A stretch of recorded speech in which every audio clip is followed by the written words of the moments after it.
Welcome to TMRN, the Time Monk Radio Network. I'm Green Meadow, and today is Sunday, the 9th of October, 2011. We are delighted to spend an evening with Dennis McKenna.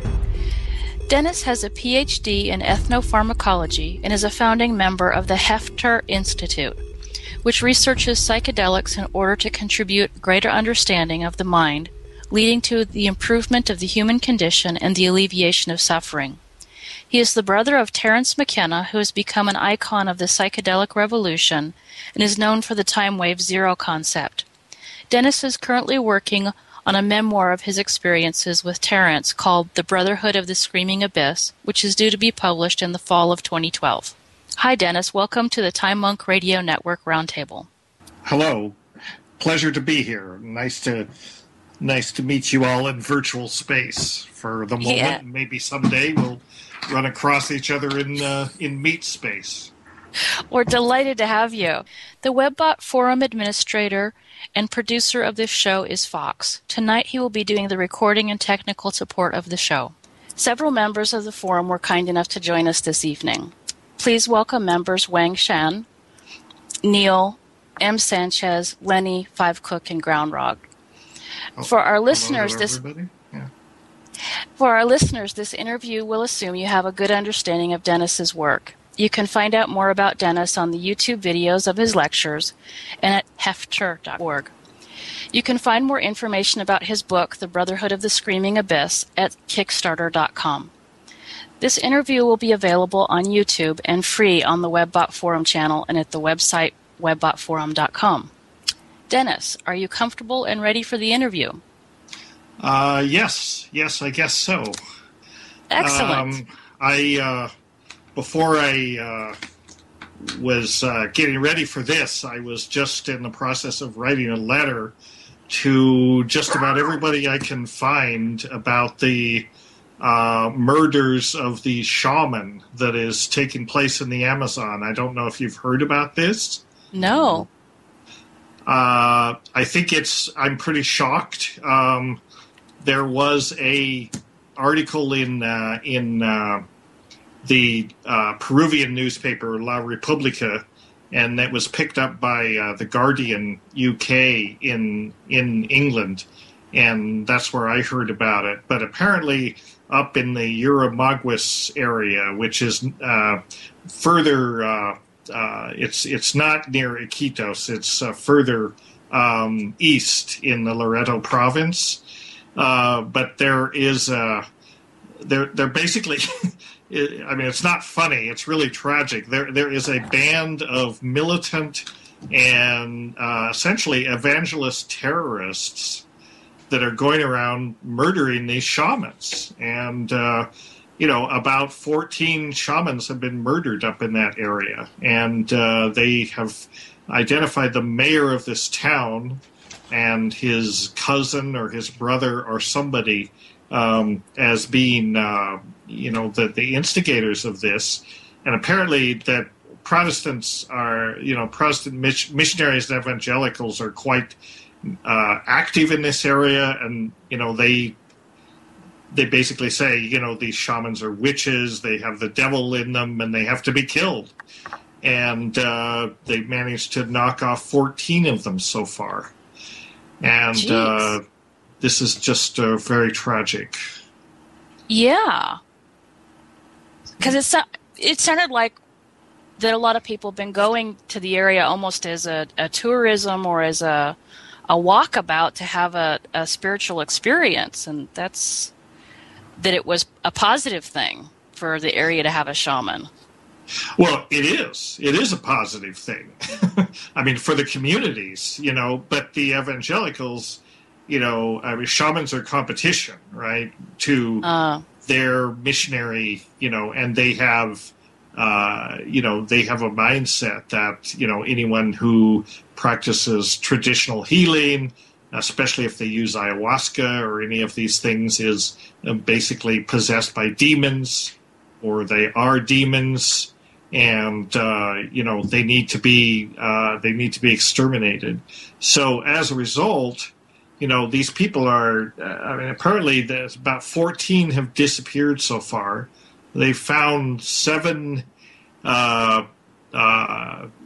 They've recovered 7 bodies. 7 are still missing, and it's just a very bad situation. I mean, I know this is kind of off topic for what we were going to talk about, but I think this is important. And if you Google this, if you go to the Foundation for Shamanic Studies, they have very helpfully provided a bunch of addresses where you can write letters. The UN High Commissioner on Human Rights, the President of Peru, all the ambassadors, and so on. And I think it's important if you're part of this ayahuasca community, or just if you respect traditional knowledge, to let people know about this and write a letter yourself and let people know. There needs to be some kind of an investigation. I mean, there's basically these are atrocities that are going on up there. Yeah, we're all about the preservation of knowledge and the sharing of knowledge. So thank you for this information. So on a more, we can move on to other topics. Okay. So the first question in the interview is, psychedelics are a tool, and most tools are more effective at certain things. I wouldn't want to try and use a saw to hammer a nail, for example. What do you think psychedelics are most effective at? What purposes do shamans tend to use psychedelics for? And what are psychedelics not good at? One of the things is they're a tool for understanding and studying consciousness, and not just how it works in the brain, but they can tell us a lot about that, but they can also tell us about the phenomenology of consciousness. And, I don't know if some of you are probably familiar with the work that Roland Griffiths is doing at Johns Hopkins, using psilocybin to study mystical experiences and this sort of thing. I mean, that is an example of the kind of things that psychedelics make possible. And I mean, the idea that one could study mystical experiences from a scientific standpoint is pretty radical, and actually would not sit well with many people who tend to think these things are off limits. But what it proves is that you can actually study these states of mind, and from an experimental standpoint. So I think that's one of the important contributions that psychedelics make. And then I think the other is, obviously the possible therapeutic uses, the uses to treat mental problems or just to assist spiritual advancement, spiritual development, and in some cases to actually address mental illnesses like depression, like obsessive compulsive disorder, anxiety for people that are dying, and this sort of thing. And this is all in the literature. There's nothing really radical about this. So those are two of the ways that psychedelics can be useful, for therapy and also just as tools to understand consciousness. How do shamans tend to use psychedelics? Do they use them differently than we're using them, or? Well, shaman, yeah. I mean, there's shaman almost always use them for healing. I mean, they are a double-edged sword. They can be used for for black magic. For in South America, it's called brujeria. I mean, they can, like any tool, they can be misused, right? I mean, tools themselves don't have any moral, qualities. It's the way that people use them that makes the difference. So, but shaman in their traditional cultures, they use them really for healing. They use them as a diagnostic tool, right? I mean, in one way, they can, in the visions, they can kind of approach situation. They can tell what's wrong with a person. And usually in those cultures, at least in South America, it's there's always a spiritual component, right? Or there's always a psychodynamic component. It's not, they don't understand diseases in quite the same way we do as things having physical causes. There may be physical causes, but there's usually a psychological reason or a spiritual reason why you got sick, or maybe somebody is envious and has put a hex on you. And ayahuasca, at least, is used to address all those kinds of things and to kind of arrive at remedies. And some of those remedies may involve the use of other plants. I mean, if it's a physical illness, the ayahuasca might suggest to the shaman what plants to use to treat that, how to prepare them. And then on the spiritual side, it might say, well, you have to do some exorcism, or you have to actually do, some sort of battle with an evil shaman if that person has put a hex on the person you're trying to treat, and they have that perspective on it.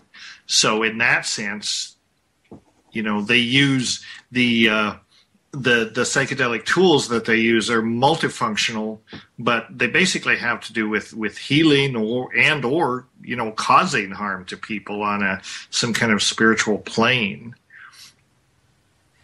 Yeah, the whole holistic approach towards health, that it's not just a body malfunction, makes more sense to me. So what is psychedelics not good at? What are they not good at? Well, I'm not sure what you mean. Sometimes people misuse things, or they have a misunderstanding of what psychedelics are really appropriate for. Right. I don't know. I mean, using psychedelics is usually such a very personal thing that, I think psychedelics are probably not good for, if you're into NASCAR racing or something like that, probably not so good for that, the whole thing with psychedelics is you want to, as Leary and all these people have harped since the 60s, it's all about set and setting, right? And you are deliberately putting yourself in a place where you don't want to have to deal with the ordinary day-to-day challenges of living. You don't want to necessarily take them in a public place where you have to maintain. It's much better to do them in a setting where you don't really have to worry about what's happening around you, or you don't have to maintain some kind of a social situation, unless you're taking them in a place where everybody else is loaded too, and it's sort of expected that that's okay. You just want to use them you need to use them thoughtfully and consciously. I mean, people do use them recreationally, and I have no problem with recreation. I mean, I think that's fine. I think it's fine. One of the aspects of psychedelics that's important is intent. Why are you taking it? Why have you deliberately elected to, enter this altered state? And what do you hope to learn? And what do you want to bring back from it? And I think that is a question that people should ask themselves before they take psychedelics. They should not do it thoughtlessly, or they're likely to be surprised. and that's okay too. But, I mean, even if they, part of the reason you take it is that you don't exactly know what's going to happen. But if you approach it experimentally, like any good experiment, you should try and control the variables that you can. So, probably better to take it in a situation that you can control rather than one that you can't control. And I think that's where the limits of psychedelics show up, but and we don't really understand these substances that much any more than we understand the limits of consciousness. I mean, we've been conscious beings on this earth. It's hard to say when consciousness first appeared in primates, but at least a couple of million years. And here we are in 2011, and we still don't understand consciousness on just about every level that you can imagine. And so the same is true of psychedelics. It's not that they haven't been around for a long time. They have. Certain groups have used them for millennia, and they've developed certain approaches to using them. That doesn't mean that even they understand everything there is about them. Thank you. That actually makes a lot of sense. Does that kind of answer the question? Yeah. Okay. So my next question is that some practices seem to be an interim step, not the end goal, like training wheels on a bike. Mm-hmm. Do you find that psychedelics are training wheels for another practice or purpose and are let go over time, or are there goals where ongoing uses of psychedelics is useful? Well, some people say that they're training wheels, that they're a way that you can peek into these altered states or these transcendental states, but then once you've had that peak, it doesn't make you enlightened, and it doesn't stick. I mean, you can kind of like visit these transcendental states, but then you're back in ordinary reality. You're back in, your body. You're back, and you're pretty much the same jerk you were before. But I don't think that's true. I mean, I think that psychedelics provide a learning experience, and what you do with that experience is really up to you. Some people may take it once or twice in their lives, and they may say, okay, I get it. I don't need to take psychedelics anymore. I've learned what there is to learn. Although I would caution people that say that you can't really, describe you can't cover the whole dimension of what they can be about with one or two experiences. You can work with these things all your life and never really approach the totality of what they're capable of. If you look at works like Benny Shannon's work with ayahuasca, I don't know if you know that work, that his book, Antipodes of the Mind, but he was a cognitive psychologist, and he basically went out and decided, I'm going to take a lot of ayahuasca under every possible circumstance. I'm going to keep careful notes and write the phenomenology of ayahuasca. So he approached it very systematically, and he contributed to the body of knowledge. Do I think he's completely covered the body of knowledge that you can learn from ayahuasca? Not by a long shot. So I don't think that it's useful to say, well, ayahuasca or psychedelics are inferior to meditation, for example. Mm-hmm. Meditation is one thing. Meditation is an approach to another tool, if you will, for studying consciousness. It should not be confused with psychedelics.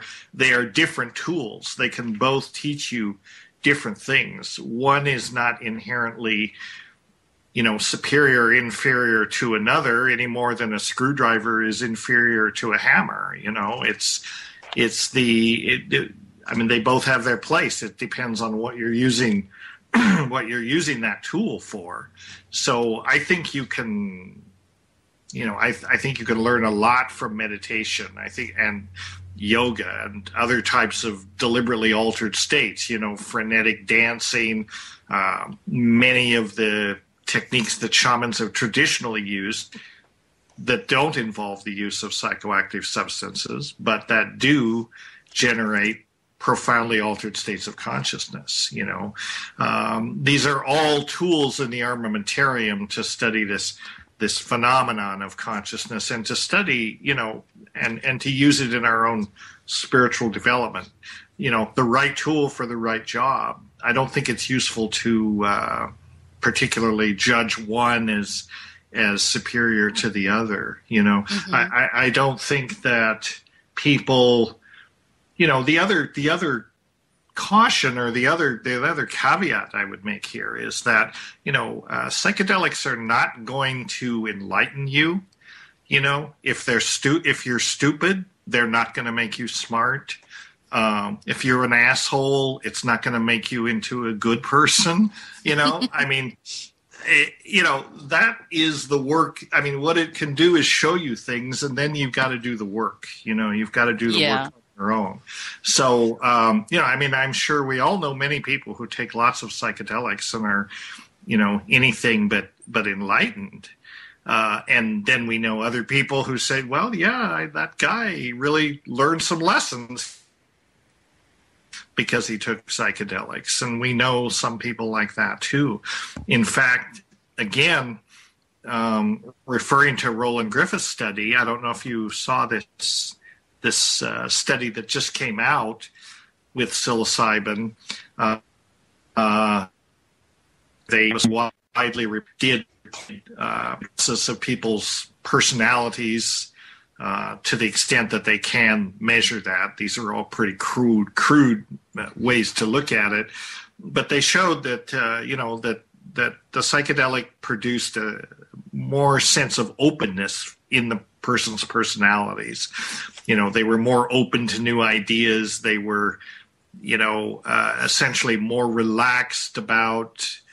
They were not so rigid, I guess you could say, and that was an effect that persisted. They measured it immediately after the trial and a year later, and I think a year and a half later. And most people who felt that the experience benefited them felt the same way a year later or many months later. They felt that the lessons had stuck and, had an influence on the way they lived their lives going forward.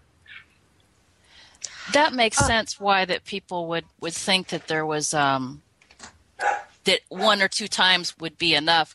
In the path of consciousness, it would be a good step forward. And so that makes sense to me, especially if it's lasting. Lenny has a follow-up question. Okay. Hi, Dennis. This is Lenny. You were talking about Roland Griffith and his study at Johns Hopkins on mystical experiences. And I was wondering, how does one measure subjective experiences in a study like that? And how are the populations selected, and how are variables controlled? And it just seems kind of incongruous to have a mystical experience in a hospital setting. So I was wondering if you could describe a little bit about that study. About Roland Griffith's mysticism study? Yeah. Yes. Okay. Yeah. The psilocybin study that he initially did was, it was remarkable. It was got a lot of positive feedback, even from people that, are very skeptical that psychedelics have any use. But they did have to admit that it was a very well designed study. In other words, all the variables were controlled for the subjects in the study. They were all so-called drug-naive subject. They had never taken a psychedelic before, but they had an interest in spiritual matters. They had an interest in consciousness. Some of them were religious. Some of them were secular, but still spiritually inclined. And then they had all these pretty rigorous instruments, they call them, not machines, but more like questionnaires and interviews and that kind of thing, to quantitatively assess people's reaction to their experiences. And I think there were about 60 people in the study. 60% of the subjects said that it was among the 5 most significant experiences of their lives. And of that group, I think approximately 35 to 40% of the people said that it was the most significant experience of their lives, the most meaningful experience of their lives. So that's a pretty amazing outcome if you think about it. Oh, it's incredible. Yeah, I mean, if a pharmaceutical company came out with a pill that said, take this and you will have the most meaningful experience of your life, wouldn't we want the FDA to approve that? Wouldn't we all want that? But yeah, but I mean, we do have it. We have the substance, but of course, it's illegal. That reminds me that I was reading in Stephen Jobs' obituary from the New York Times on the 5th of October that he said that taking LSD was one of the 2 or 3 most important things he had done in his life. He said that there were things about him that people who had not tried psychedelics, even people who knew him well, including his wife, could never understand. And when you talked about it having that's the end of the quote. And then when you mentioned how it seemed to have a result of having people feel less rigid and more open, I'm thinking that maybe we should, maybe the powers that be should be trying this stuff. And that's my comment. No doubt. I mean, I think the powers that be should try these things. I think it could make a great difference, in the world if you could get world leaders to take ayahuasca together, for example. If you could ever reach that point, it could make a lot of difference because it does open you up and they help reduce inhibitions, and you could just have some honest communication. And that's actually, I mean, that was kind of what back in the 60s there were 2 camps. There was the Aldous Huxley camp, and there was the Ken Kesey camp or the Tim Leary camp. And their view was that everyone should take LSD, that this is a drug for everyone. And Aldous Huxley was, accused of elitism because he said, well, no, it's not for everyone, but important people should take it. Whatever that meant. I think he meant intellectual leaders, scientists, political leaders, people that really, can be change agents in the society. They should take it. And, and I think there's something to that. I mean, I think, they're not for everybody, but I think that, I think that people shouldn't be, I think that should be a personal decision. But I think if you could get world leaders to take it or other change agents, Steve Jobs is a good example, because he's only taken LSD once or twice by his own admission, and it was very influential in him. And, you can see the results. I mean, you can't tell me that the iPhone or some of these other things that he's come up with I don't know if he had the full-blown vision on LSD, but I think he certainly intuited that, he could make these machines that delight people. The iPhone is right out of DMT land. I mean, it's pretty psychedelic if you think about it. It glows, it chirps, it's friendly, it beeps, it it's nice looking. It makes you want to interact with it, And I think part of his intuition about building these machines. I mean, it wasn't that he invented these machines. He was a designer. He made the machines attractive. He made them almost erotic in a sense. You want to touch them. You want to interact with them. That's Jobs' genius right there. He makes these inventions are seductive. You're absolutely right.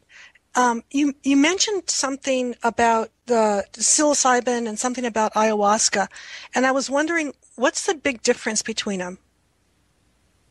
Well, pharmacologically, psilocybin is the alkaloid in the mushroom, the magic mushrooms. It's very, very close to DMT chemically.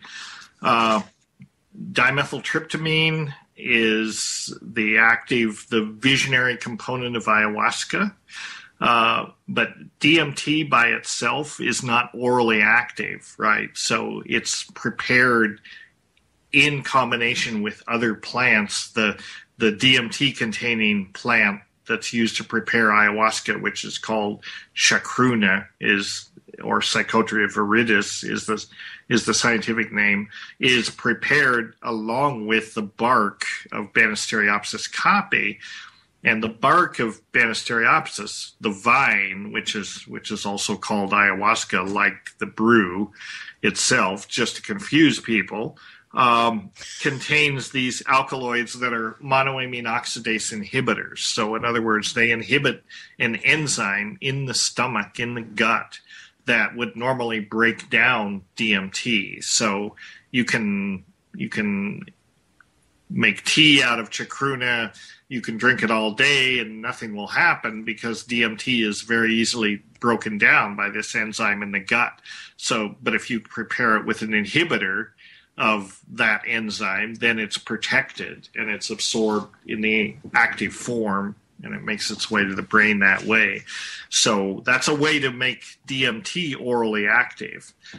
Then you can go another approach. Psilocybin is a completely sort of different way of doing that because psilocybin is converted to psilocin in the body. There are enzymes that convert it to psilocin. Psilocin is the active form of psilocybin. It's very, very close to DMT chemically, but that slight difference in structure renders it orally active. It is not degraded by monoamine oxidase in the gut either. So it's absorbed and it's orally active. It's kind of two different approaches to the same problem, which is, how to make DMT orally active. I mean, psilocybin or psilocin is in some ways the perfect orally active form of DMT. Superior in some ways to ayahuasca because ayahuasca requires the use of at least two plants and it requires quite a lot of expertise to create this brew. I mean, it's folk technology, but you have to know what you're doing. You don't have to know what you're doing with mushrooms. They come ready to eat, as it were. Yeah, all you have to do, you don't even have to dry them. All you have to do is pick them and eat them. So no technology is required. Well, a lot of knowledge about what mushroom to pick, though, is. Oh, yes. Yeah. Well, you get that through trial and error, right? Because the people that are picking the wrong mushrooms, they're not around that long. It's old Darwinian mechanics kicks in. Then I've heard about that Salvia divinorum is useful in breaking drug habits. Have you observed this phenomenon? I haven't observed it. I have heard that too. I've heard a lot of things about Salvia divinorum. That it's useful for depression, for example. But again, these are anecdotal reports. There's no formal clinical study on Salvia divinorum or salvinorin A, which is the active compound. There's no clinical study that I know of, but there may be. I mean, there's actually a lot of interest in it right now because it is such a specific kappa opiate receptor agonist. Unlike psychedelics, it doesn't work on serotonin. It works on a whole different receptor system, which is closer to the opiate system, believe it or not. But it has profound consciousness altering effects, strictly speaking, you can't call it a psychedelic. I mean, depending on how you want to define that term.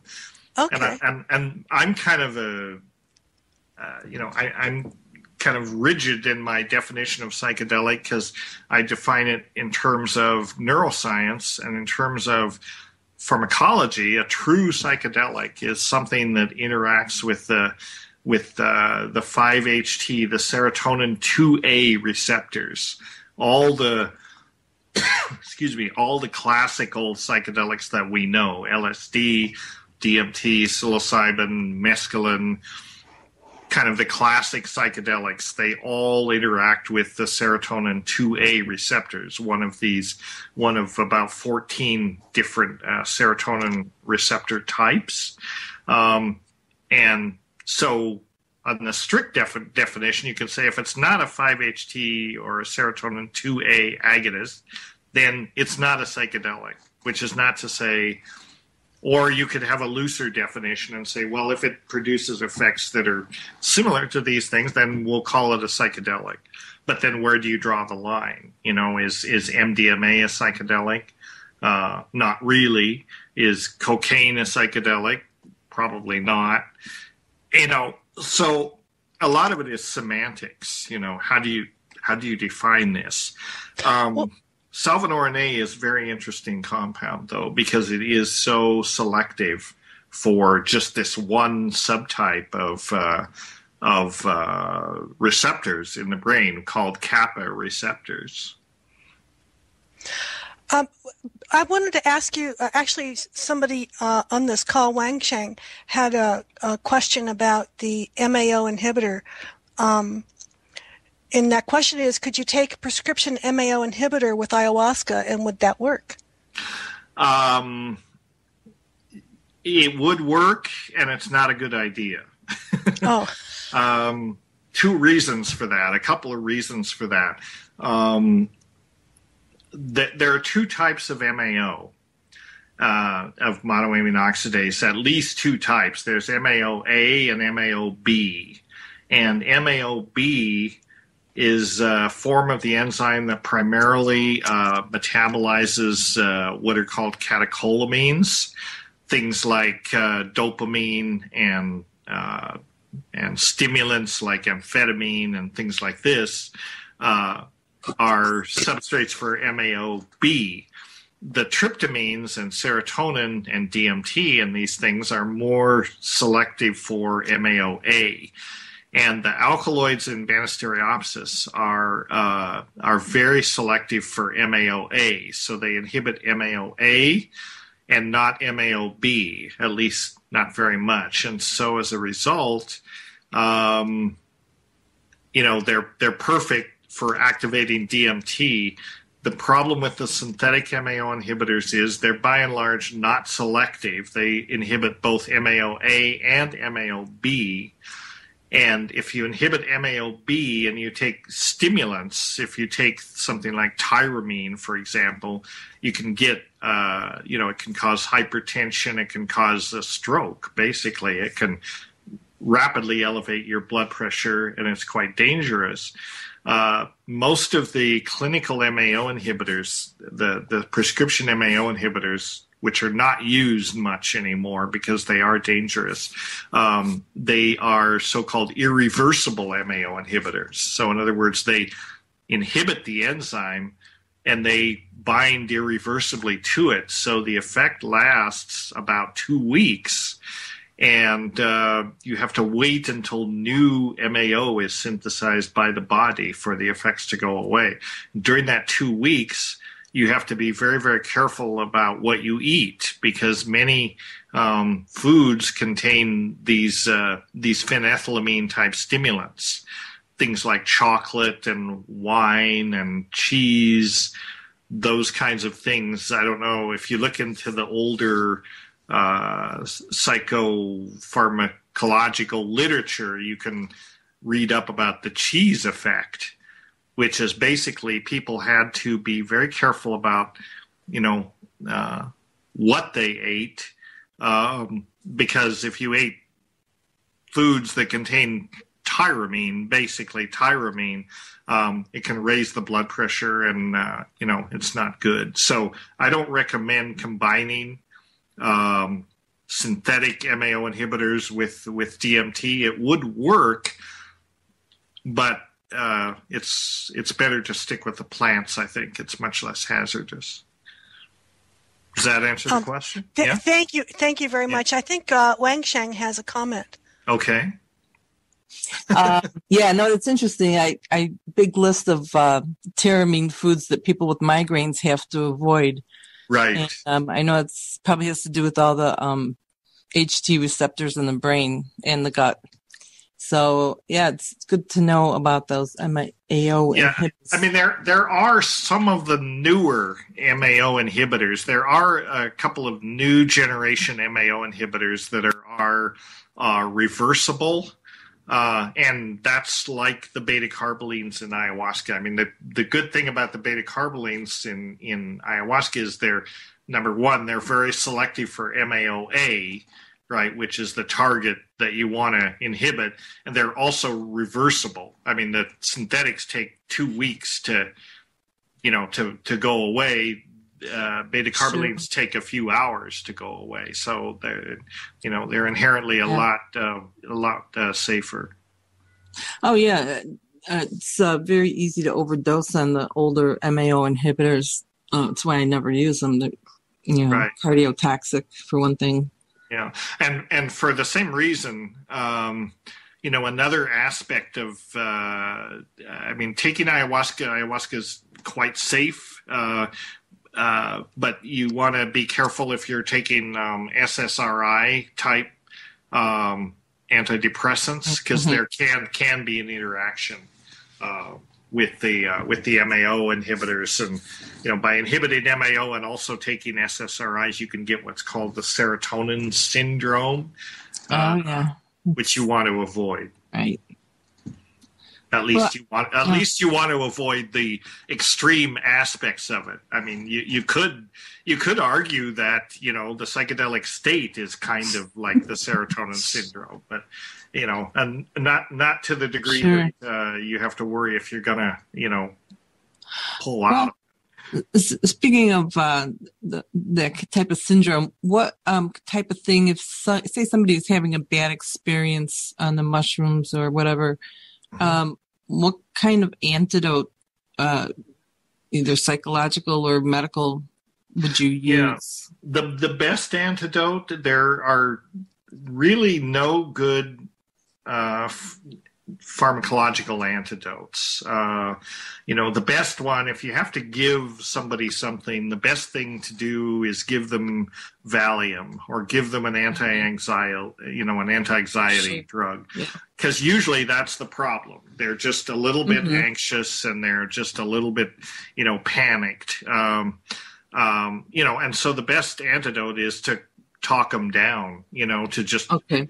That's where the sitter or the facilitator comes in. If there's somebody that's there, say, look, remind them that they've taken a drug, remind them that it'll be over soon, and they just need to calm down and hang on. Right. Yeah. And the Valium interacts with a completely different set of receptors, so that would definitely be fine to do, I would think. Yeah, you could certainly give Valium, and that will help, because that takes the edge off the anxiety, and that's usually the problem. I mean, it's very rare, unless you're getting into these, interaction issues that we talked about. It's very rare that the psychedelics themselves are not toxic. They're not gonna, there's no issue of being, poisoned, or that it's just rare that, Sure, they don't kill cells. They don't kill people. Kill you, right? Exactly. Right. Always with the caveat, if you're 85 and you're in bad health, you might want to go lightly first. But even people in those states, they're pretty safe. Okay. All right. Well, thank you for answering those questions. Sure. Thank you, Wang Shen. Groundrod will have the next question. Dennis, it's a great honor to have you speak with us tonight. Thank you very much for doing that. Well, I'm happy to be here. Good. my question here is promoting the preservation of the knowledge, plants and mushrooms involved in your research locally, scattered across the globe, is something many of us here on the forum would like to be a part of. To my surprise, in the late 80s, I discovered a world-famous orchid prize winner growing and breeding his plants out of a small greenhouse in a harsh winter area of south central Montana. Please share with us your current thoughts on how to best go about this and what we would need to get started. I think that's a key point of this question is how people could get started preserving this. Particularly, I'm interested in what and how that might be done in cold climate areas because of where I've chosen to live. But any thoughts on this or other climate setting requirements would be greatly appreciated. Sure. Are you living in Montana? Yeah. Oh, boy. Even colder than Minnesota. Yeah, I was down in the low 20s this morning. Oh, my God. Here, it's been 80 today. It's been fantastic. But anyway, to your question, there's a lot of things that people can do. I mean, the broader issue is how do we preserve not only the biodiversity, but the knowledge that goes along with it, because they really go hand in hand, right? If you destroy these habitats, you destroy the habitats are also the places where the people that know about these plants live. So you destroy the habitats, you destroy their culture, and you destroy their knowledge very quickly. How do you preserve it? Boy, that is the $64,000 question. I don't know. There are many approaches to it. Part of it is just, I think one of the most powerful things we can do is to share our knowledge with other people, with our compatriots and people that have this interest. Like if you're a gardener and you like to grow plants, maybe you have a greenhouse or something, grow those plants and give them away to other people and teach other people how to grow them. I mean, the beautiful thing about plants is usually you can grow them from cuttings. And I really feel that, one of the best things a person can do, especially with psychedelic plants, is share them with your friends. I mean, do what gardeners have always done, right? Which is to, across the back fences, give away your cuttings, give away your seeds, and if it's a medicinal plant, teach people how to prepare those things and how to use them. I mean, I think that's invaluable. It's not just the indigenous people that have the knowledge. It's people like yourself, and gardeners and plant people all over the place. We're all part of this collective, global community of trying to preserve these species and this knowledge. And I really think that that's one of the best things you can do is just grow the plants that interest you, get other people enthused about them. I mean, there are horticultural societies, there are mycological societies, there are all these kind of local things where basically, plant enthusiasts or mushroom enthusiasts get together to talk about what they're interested in, and it doesn't have to be all psychedelics. It's all plant knowledge. Now, having said that, there's a few other things. I've been working for the last couple of years. Well, I've been working in the Amazon for quite a long time. But in the last couple of years, we have started a project. I'm working with Kat Harrison, who's Terrance's ex-wife, but also an ethnobotanist in her own right. And she and I have initiated a project. She has a nonprofit organization called Botanical Dimensions, which Terrance and Kat established back in the mid-'80s. But Botanical Dimensions still exists. It's still a nonprofit. And we've started a project with the university in Iquitos, where we do a lot of our field work to digitize their herbarium, right? They have a very nice herbarium there. They have about 100,000 specimens. And nobody knows about this place. You know, it's just a podunk university lost in the Amazon someplace. And what we're trying to do is scan all of their specimens, make high-resolution scans of their collections, and put those images out on the web as an open-source database, link those images with whatever's published about their traditional uses, anything that's known about their chemistry or their pharmacology, their other properties. So essentially create this database around what they call the AMAZ, the AMAZ herbarium, put that out on the web so anybody anywhere in the world can look at it. And that's a way to preserve this information. You know, it's a way to give tools to researchers that, you know, they can go in and look at those specimens for whatever purpose. They can, you know, it doesn't have to be for medicinal purposes. It can be, you know, for vegetation mapping or looking at species distributions or whatever they want to look at. So that's what we're trying to do in a very small way, is get that digital herbarium up. And huge, you know, undertaking.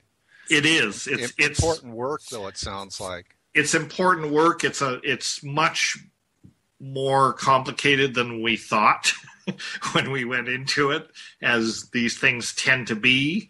You know, we went into it very naively, thinking that, you know, the important thing was to, you know, to scan the images and put that out there. And that is important, but another aspect of it, and the more boring part, is we actually have to look at all the collection data, all the labels for each specimen, and make sure that, you know, it is accurate and that it matches the Missouri Botanical Garden, which is kind of where all these collections are also reflected. It's like a mirror site to it. Well, the Missouri Botanical Garden is global, of course, but all the collections in the AMAZ herbarium are also at Mobot. And but, you know, there are mistakes. Inevitably, there are mistakes that creep into the data. So we've got a lot of Peruvian graduate students in biology who are combing through these specimens and, you know, making sure that the information's accurate. So it's good for them. I mean, it's kind of like a little work study project for them, modest. You know, we pay modest stipends, I mean, really modest stipends, but they're glad to have it, and we're slowly, you know, accumulating this information. So that's one of the ways, and we're a nonprofit. Botanical Dimensions is a nonprofit, so people can support it if they want. That's one way you can support it. Right. We're not very good at fundraising, you know. Well, now on Kickstarter here, you did good with the book. That worked out. Oh, yes. Yeah. Well, that was different. But Botanical Dimensions isn't very good, and partly because, you know, I mean, I've been after cats for a long time too. Can't you at least set up a website? You know, we don't even have a website. Put up a Kickstarter on it. Well, we've thought about that actually, and that may be one way. That may be one way to approach it. But we really need to have a website where people can, you know, if they want to learn what we're doing, they can go to the website. They can make a tax-deductible donation if they want to. We don't even have that mechanism, but right. We're working on it. I mean, we're going to. Part of the funding that we got for this project is to set up a website and start to, you know, create a mechanism to keep the funding going. We have funding to start this project, and for 3 years. Once that money is spent, we have to have some way to keep it keep it going. Oh, it sounds like wonderful work there, Dennis. Thanks for that info. I guess those of us in cold climates might be best off looking at preserving mushrooms, spores, and the idea of being able to produce a ayahuasca brew out of your little greenhouse out back isn't a realistic idea then. Well, not necessarily, though. I mean, there are, one of the ideas that we had, early on, you can make ayahuasca borealis if you want.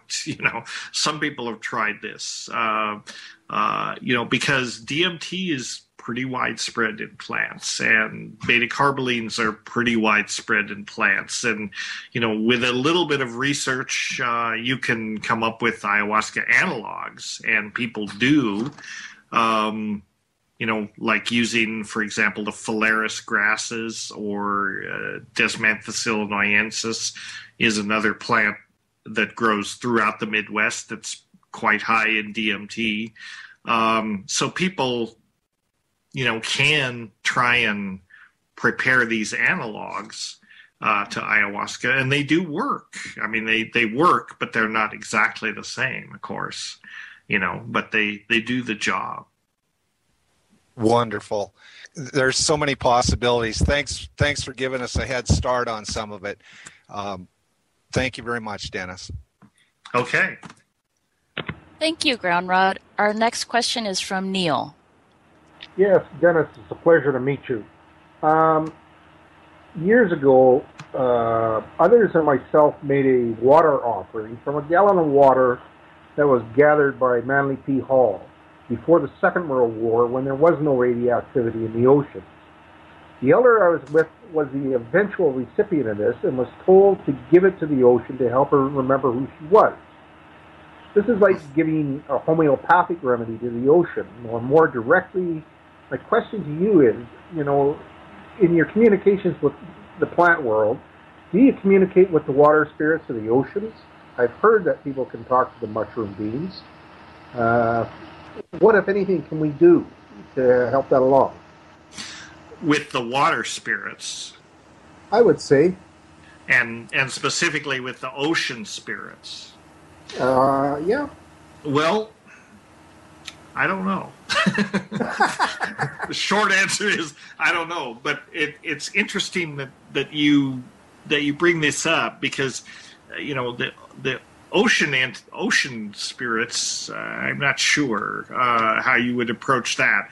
But in the Amazon with ayahuasca, there is a whole mythology around the dolphins and the rivers, and they as part of the cosmology, they understand that underneath the river there is a whole parallel world, right? There are entities down there, and they have a lot of myths about, fishermen out on the river will see a beautiful woman, a mermaid actually, and that person will entice them to follow them, and the next thing they know, they're being abducted taken under the waves, under the water, and then they live there, with this alternative community. I mean, this is very much part of the Amazonian mythology, and the ayahuasqueros will tell you that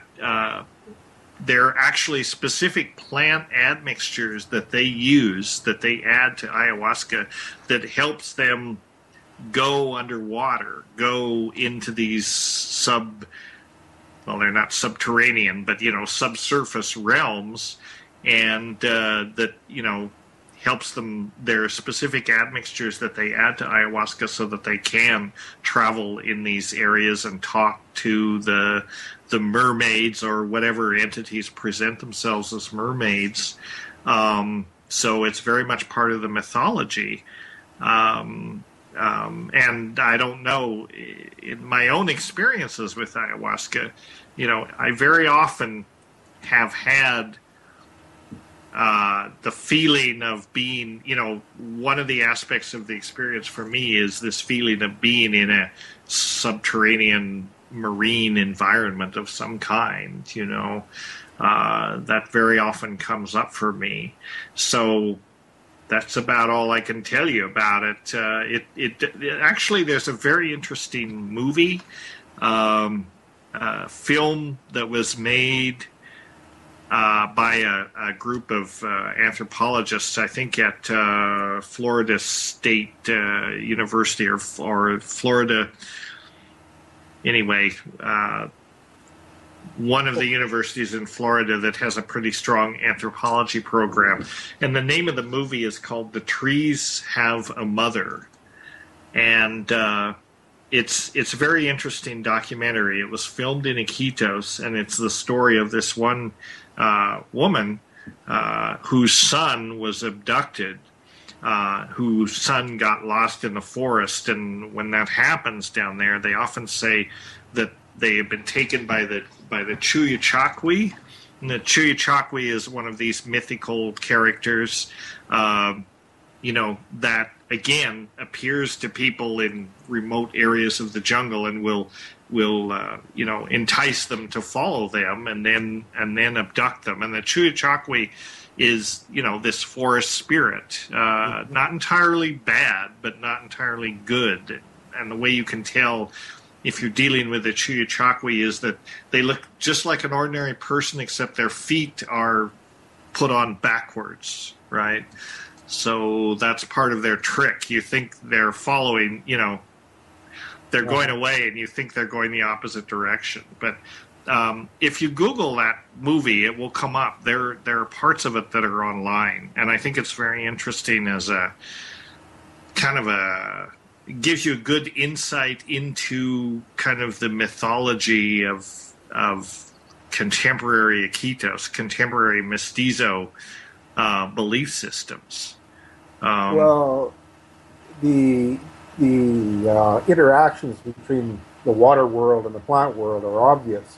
I wasn't aware of the dolphin connection, but one of the things that did happen when we made this offering is all these porpoises appeared out of nowhere, which I thought was interesting. Right. And when I say the dolphins, there are pink dolphins. They're freshwater dolphins in the Amazon. Yes. So that's what we're talking about, not the ocean dolphins. Right. But okay. Same thing. So there are long passages in that movie that talk about this underwater world and many crazy stories. It's well worth a look if you can locate it. Absolutely. Thank you very much, Dennis. Sure. We are speaking with Dennis McKenna. Please support him by visiting him at hefter.org. That's HEFFTER.org, where you can learn more about his work. Our next section is Mind Matters, and M. Sanchez has the first question. Hello, Dennis. This is M. Sanchez. Hello. And my question is, can you elaborate on how schizophrenia and similar disorders could be an initiation process towards a higher state of experience? I've read a few articles online that links schizophrenia with shamanism, and I'd like to hear what your thoughts on that would be. Mm-hmm. Well, if you're familiar with the work of Viliad, who was one of the classical sort of early writers on shamanism, he's famous for his work, Shamanism, the Archaic Techniques of Ecstasy, which came out about 1958, I think. And in some ways it's very outdated, but it's still a classic in the field. And he points out that, there are similarities between schizophrenia and shamanism, and that both are altered states. And the schizophrenic, the difference is that as Eliade says, the shaman is not simply a madman. The shaman is a healed madman. And that's the key difference. That's often that's often why people become shamans in these traditional societies, because they're different. They have spontaneously or genetically or because they're schizophrenic, They have access to altered states that most people don't experience. There's no real category in these traditional societies that says that corresponds to schizophrenia. This is a creation of modern psychiatry. This is a categorization of modern psychiatry, and in some ways, it's not accurate. I completed a 3-year study a little while ago. There was just a paper published about it, but I completed a study in the Amazon looking for plants that might be used to treat schizophrenia. And it's very interesting talking to traditional healers about this, because you say, so what do you use to treat schizophrenia? And most of them say, well, what's schizophrenia, right? I mean, they don't really recognize that. They recognize that there are, that there are aberrant states of mind. They recognize that there is mental illness. They don't categorize it the same way. One I talked to, a well-known healer who has kind of half of he has some familiarity with Western medicine.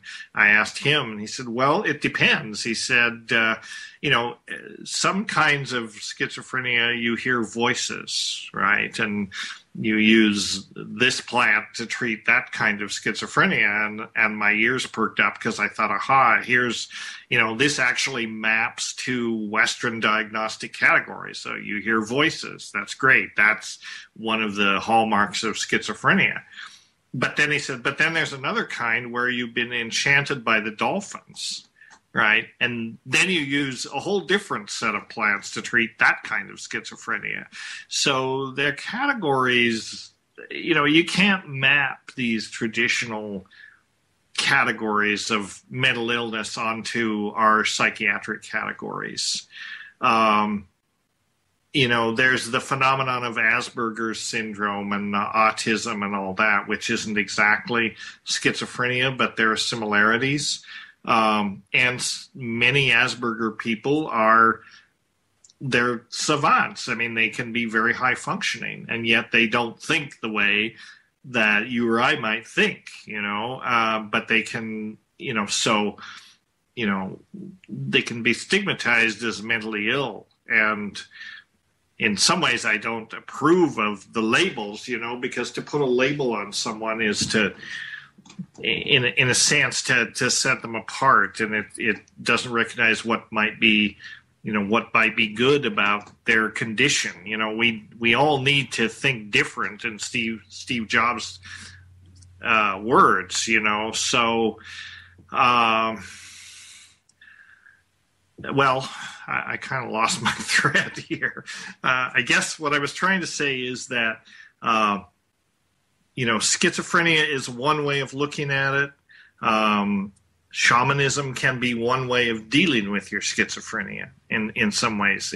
If you have schizophrenia, or if you have spontaneously altered states of consciousness, you can approach that through medication. You can take antipsychotic drugs. You can essentially give yourself over to the mercies of the psychopharmaceutical industrial complex, biomedical treatment, and you will get treated using the best tools that we have in biomedicine to treat those things, which are basically at this point the so-called atypical antipsychotic drugs. Or you can take another approach, and you can actually try to, approach dealing with these states as a kind of a gift in some ways. You can utilize these states as they give you access to a realm that most people don't have. It's the use you make of these things that makes the difference, I think.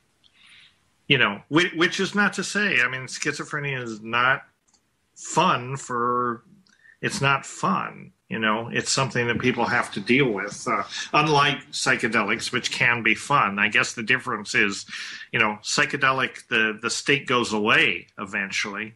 You're not always in that state. And schizophrenics, like the early stages of schizophrenia can be somewhat like a psychedelic state, but then that doesn't last, and it grades over into some pretty, dysphoric states, which most people don't enjoy. Did that address your question, or did I get? Yeah, that actually addressed a lot. Yeah. Yeah, thank you. Actually, I agree with a lot what you're saying, since that's how I view schizophrenia and other mental diseases. They're gifts. They're almost like tests. If you can pass them, then you get into a higher state of, I'll say experience. You just see things differently than other people, so you can help others. Right. Which is what I read with some articles about shamanism and schizophrenia together.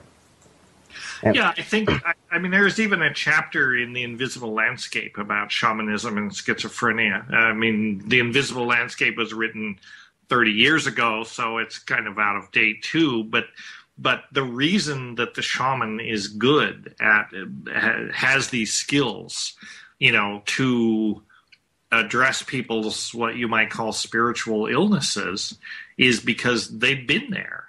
They know how to travel in this territory, and although they apply a completely different model to it, they say, well, the illness is due to loss of soul, and the job of the shaman is very often to go get the soul and bring it back and restore it to the person, and thus restore wholeness. So that's not exactly a biomedical model, but in the case of these mental illnesses, I hesitate to use the word illnesses, but in these profoundly altered mental states, it's not so much how you label it, it's whatever works, and for some people who have schizophrenia, maybe they need antipsychotic drugs, maybe they need psychotherapy. In other cases, maybe what they need is a shaman, who can take them through that process. And maybe they need to become shamans, that's another approach. all right. Thank you for that. I actually have a follow-up question to what you were talking about. Okay. What is the prevalence of mental illness among the native populations that you know? By mental illness, the most common in the U.S. are depression, bipolar disorders, schizophrenia, anxiety, including PTSD and OCD, as well as growing incidence of autism. Yeah, there's just not data on it. There's just no statistics, because of the fact that they do view these things differently. They don't apply those categories, so it's very hard to make any comparison, besides which the data just isn't there. They're not keeping data. There's a folk disease, if you want to call it that, a folk disorder known as susto, that is pretty common in the Amazon, and it's kind of like anxiety disorder. It's recognized the person is subject to panic attacks. The person may feel, a lot of anxiety and a lot of panic and feel under threat, and might be depressed as well, and that's kind of the symptom profile of susto, and that's recognized as a folk disease, and that's something that shamans can treat. They have a whole diagnostic sort of profile of this thing, and I think it's what we would call anxiety disorder. And they can deal with it. So that's one example. And it's interesting that you ask, what is the prevalence of mental illness? It's interesting to deal with these folks who materially, they don't have much, they don't really have anything compared to what we have, and yet they seem to be pretty stable, pretty well adjusted mentally. Compared to us. It may be that some of these mental illnesses are essentially Western diseases. We live in an abundance of material things, but we're spiritually bereft. And, people feel that lack in their lives, and I think that is reflected in higher levels of depression and anxiety and all of the things that we live with in modern life. That's why psychedelics are, in some ways, they can be the antidote to that. But of course, they're not allowed to be used. That may change someday. One of the things that we're hoping for with this work that the Hefter is involved in, and Roland Griffith's work, if enough data accumulates that psilocybin, for example, could be used to treat anxiety in people that are in hospice situations or facing end-of-life situations, then that could lead to its approval by the FDA for that use. If you present enough information, show that it's safe, I'll go through all the hoops that you have to go through. Once it's approved for some use like that, it has to be moved from Schedule 1 to Schedule 2, or somewhat less restrictive schedule. And so you can think about medical psilocybin. You could have psilocybin used as a medicine. Once it's approved for one use, then it opens the door to all these so-called off-label uses. So that's one way to liberate psilocybin from the lab and actually get it into medical use. Thank you for that. And actually, what you're saying leads into the next question I have for you. Okay. In the Western world, namely the U.S., there's a stigma against those with mental disorders. Could it be to suppress the natural evolution of our minds? I've noticed that some people with some kind of diagnosis tend to exert outward what a lot of us would usually keep inside.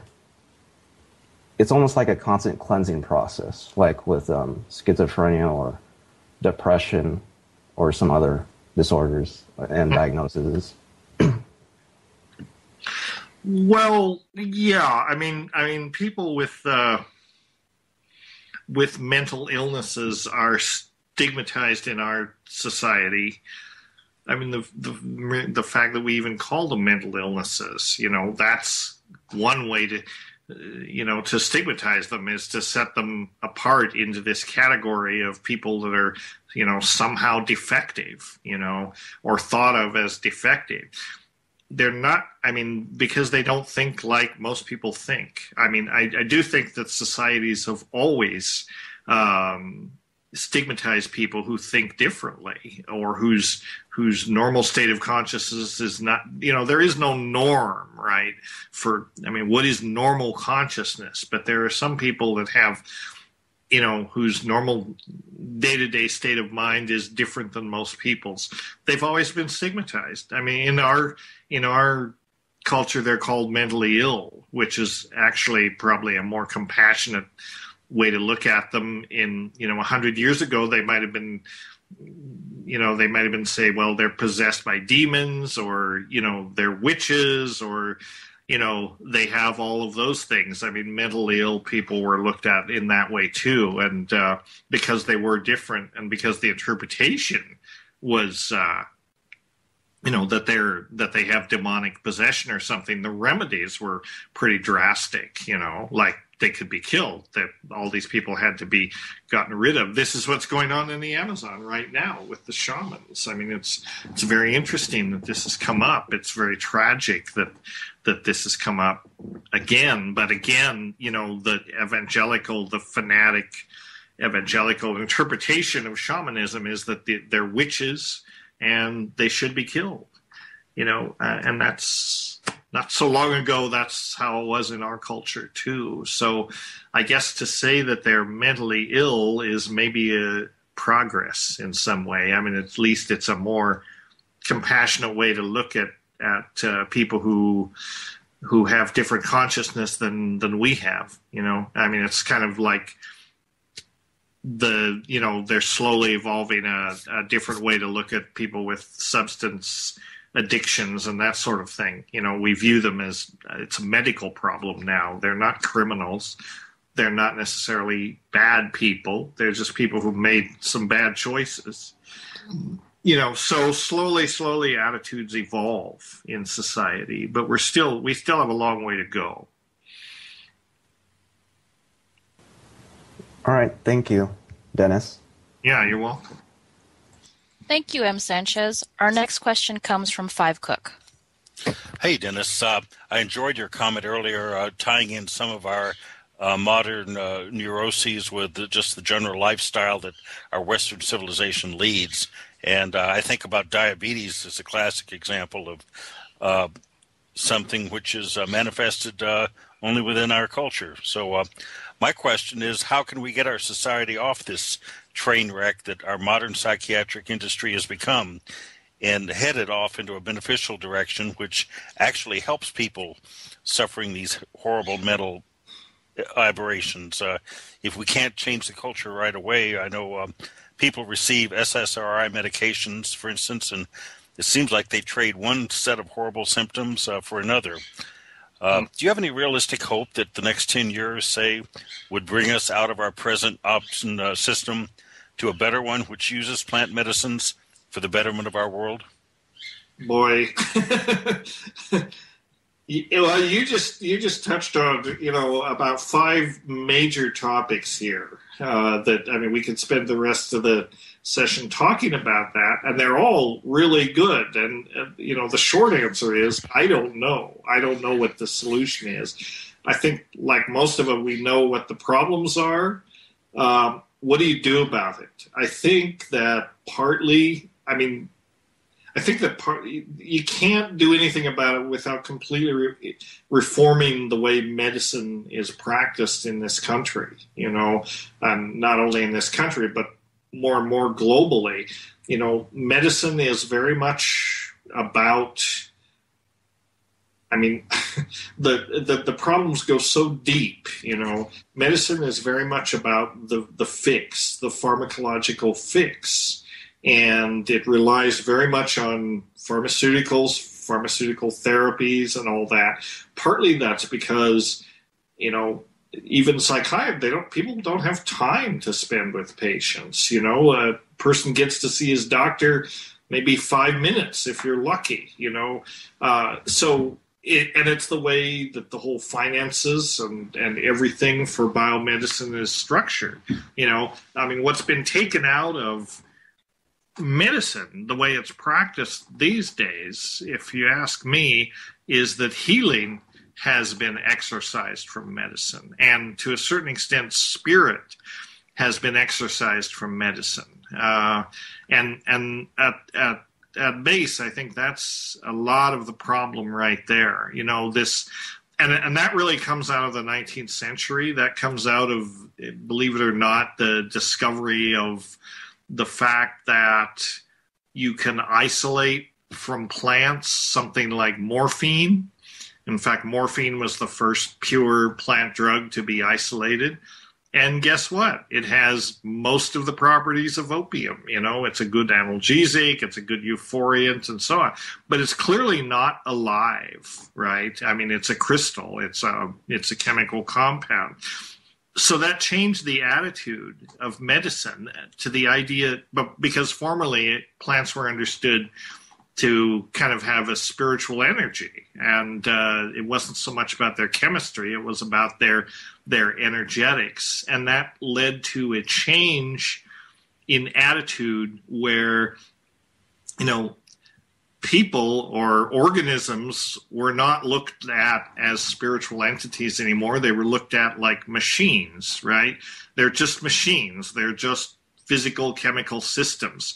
When something goes wrong with that system, if you can apply the right molecular monkey wrench, if you will, you can fix the machine. And so you get this mechanical sort of paradigm. You get this mechanical approach to healing. What you lose is the spiritual aspect. And this is what alternative medicine, complementary medicine, is trying to sort of rediscover, reintroduce. I work at the University of Minnesota. My home department is called the Center for Spirituality and Healing, right? And it's right in the middle of the biomedical complex. It's right in the middle of the medical school. When they started, this program about 10, 15 years ago, there was a lot of pushback by many of the doctors. They opposed it. They said, what does spirituality have to do with healing? Right? What do we, this is all just poppycock. This is, new age hippie nonsense, well, so that was the attitude that they had to buck, and to a certain extent, medicine is changing, but it changes very slowly. People are beginning to realize, that spirituality is indeed an important element of healing, and that without it, you can give people all the drugs that you want, and they're not going to be cured. It's the difference between this sort of mechanical approach to healing and the fact that you have to acknowledge there's a spiritual aspect of it too. You have to treat the spirit as well as the body. Aren't we seeing the same thing in the whole physics now, getting away from the mechanistic, where we've just got a bunch of billiard balls running around out in the universe, and more of a cohesive, organic, for lack of a better word, approach to it?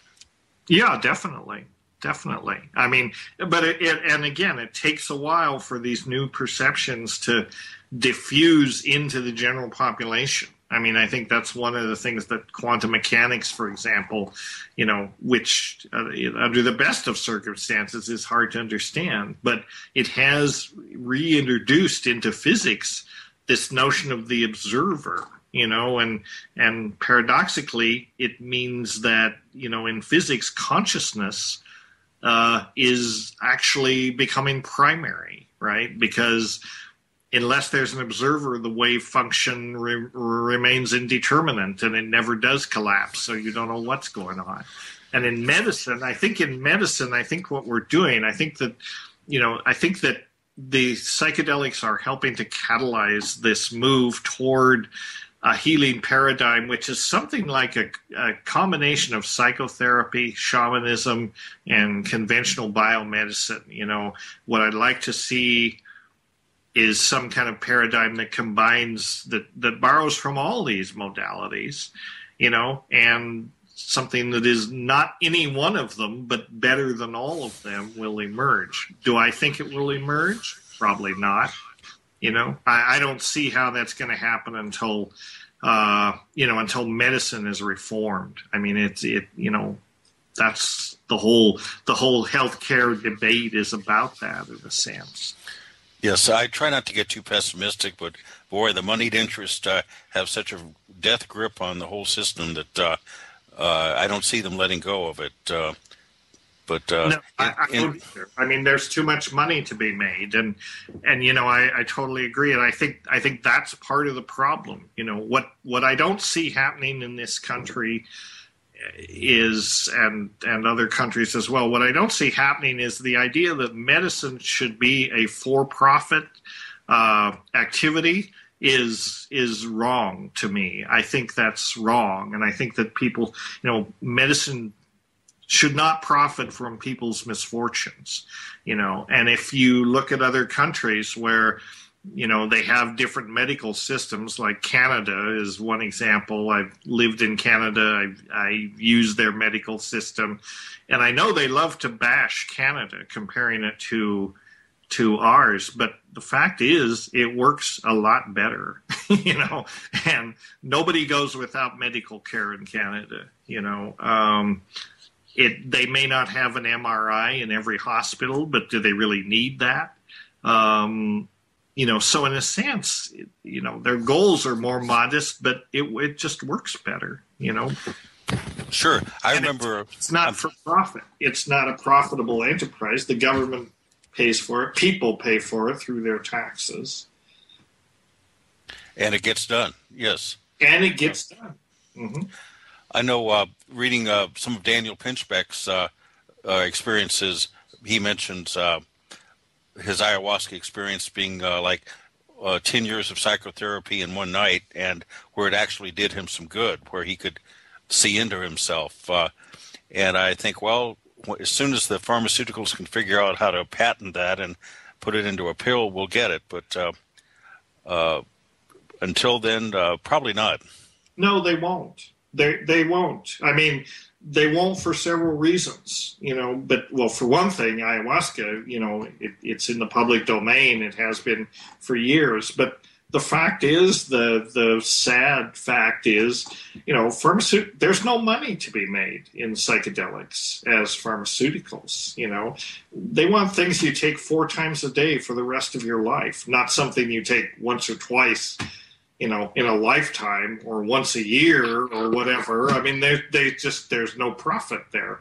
This is one reason why, it's so hard to get these things approved. Like if you're familiar with MAPS and Rick Doblin's struggle to get MDMA approved, there's no doubt that it's effective for post-traumatic stress syndrome and that sort of thing. But is it profitable? Probably not. It's probably not going to be profitable. So, otherwise the pharmaceutical companies would be all over it. Yeah, that's the business model. Yeah, that's the business model. Yes. And they are corporations, after all. I mean, they're in the business of making money, so they're upfront about that, and that's okay. But does it bring these substances that are really healing substances to the public? I don't think so. No, it doesn't. But okay, thank you, Dennis. I'll pass you on to the next person. Okay.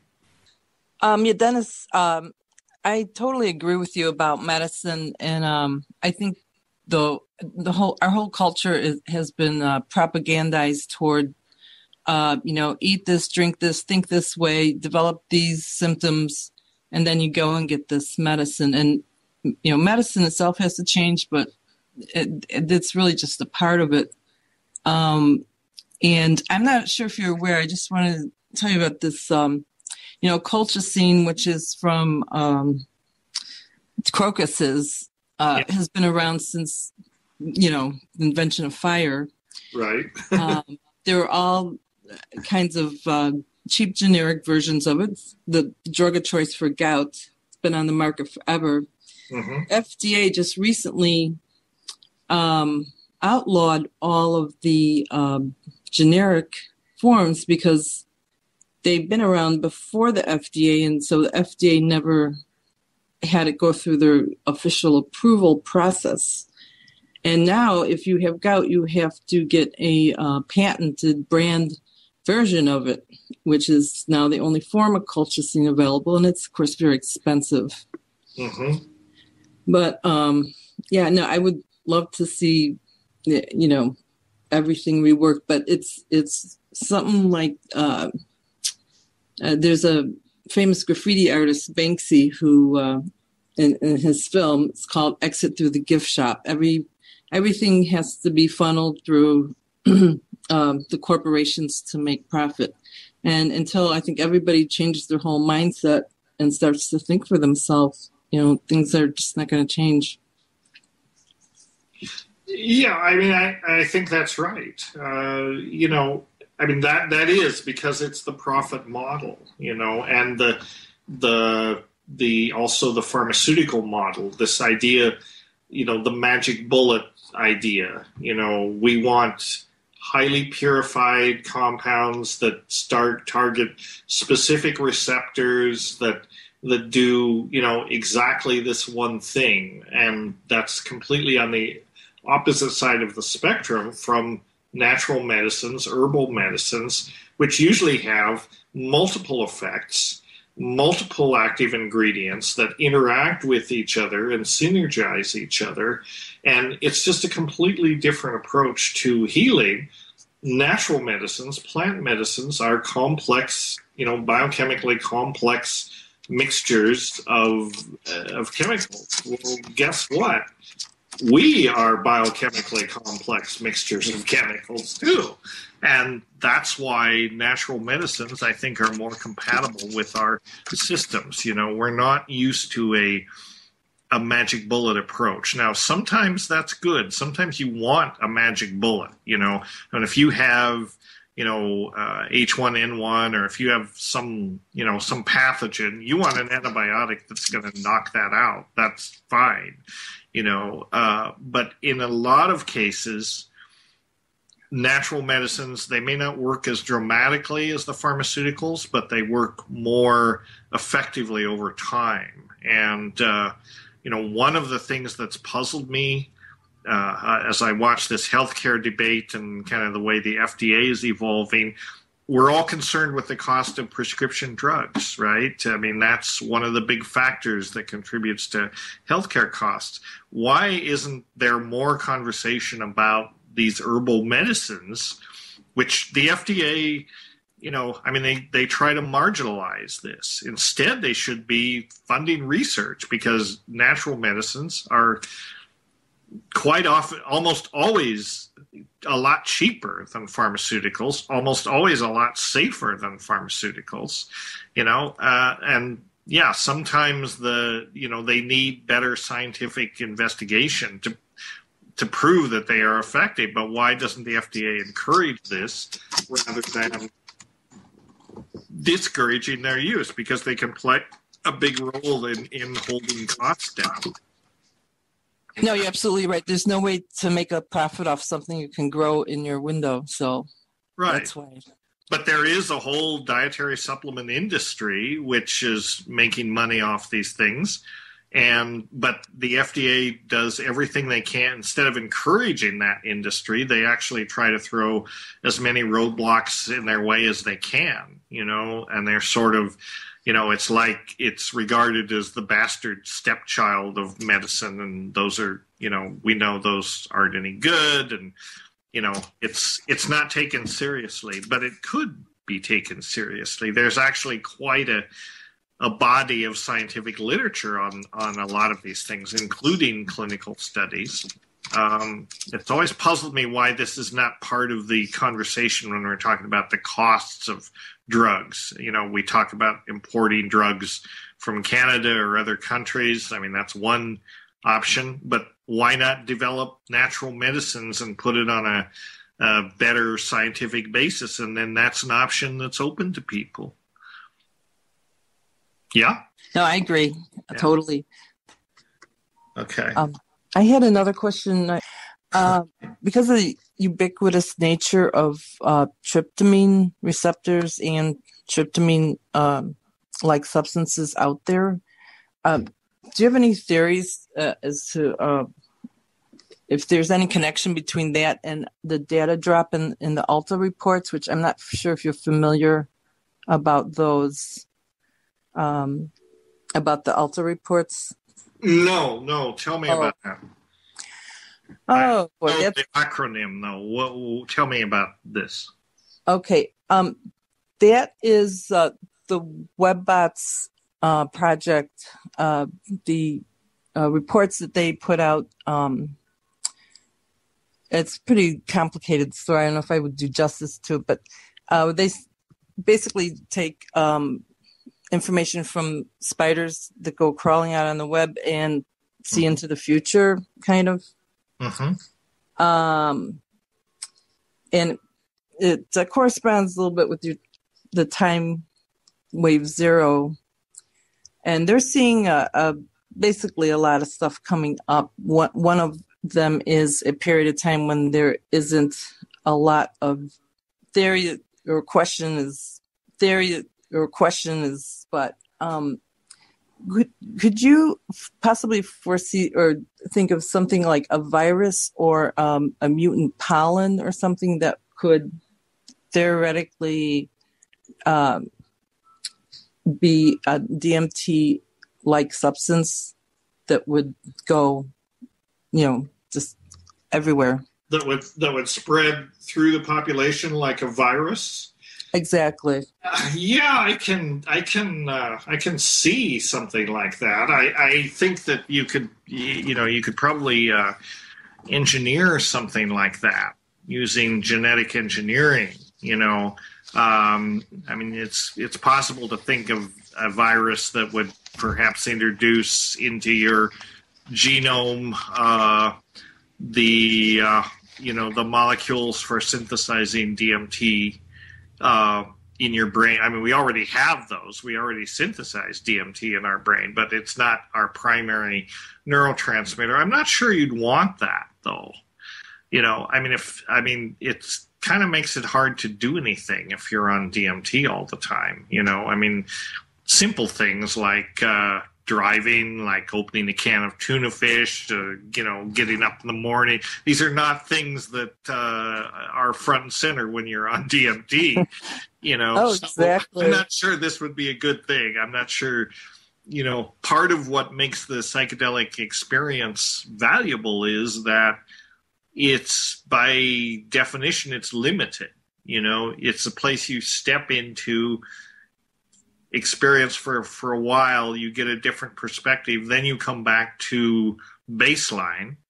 I wouldn't call it reality, but it's where you come back to the baseline serotonin hallucination, if you want to put it that way, and you take the lessons that you learned in that altered state and you try and apply them in the everyday world. If we were always loaded on some psychedelics, we would be a lot like schizophrenics, wouldn't we? We'd be sort of... Oh, sure. But it would definitely... Not necessarily highly functional all the time. Yeah, it would definitely be a drop-off into novelty, though, is right. What I'm thinking. It would be a drop-off into novelty, yes. I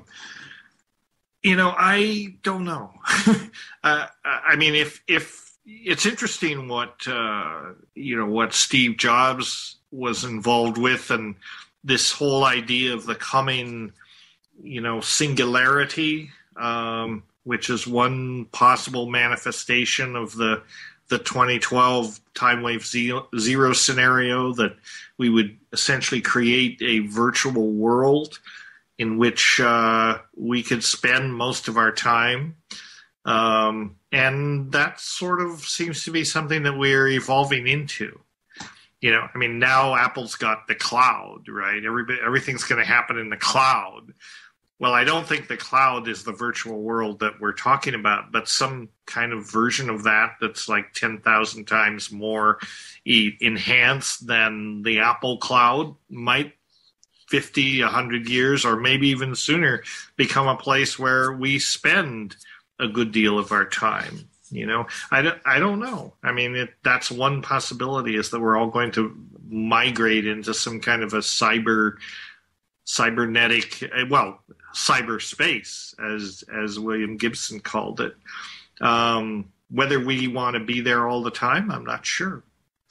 I have another question. Have either you or Terrance spoken word leading to intent of meaning being beheld in a three-dimensional space, which is a term I read in one of your interviews? In other words, manifesting something in the material world through spoken or thought words. Mm-hmm. Well, yeah, that was something that came up during the experiment at La Chorrera, and this idea that, that was one of the interesting aspects of DMT, especially, and these tryptamines, is, the effect is as much on the level of meaning or comprehension as it is on some of the other things that it does, the visual input, the emotional input, and so on. There seems to be a feeling that you are essentially confronting meaning itself without any filters, and that would be the pure logos, the pure state of meaning, which is something that, is not necessarily heard. It's something that can be seen, or more likely is actually experienced by all sensory channels at the same time.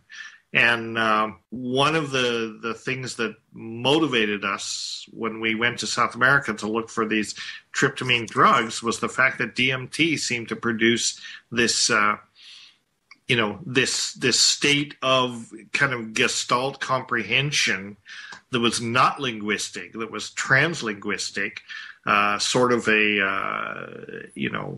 a direct experience of what people call the logos, pure meaning, which is something that you see and feel and hear all at once. It does not confine to one sensory modality.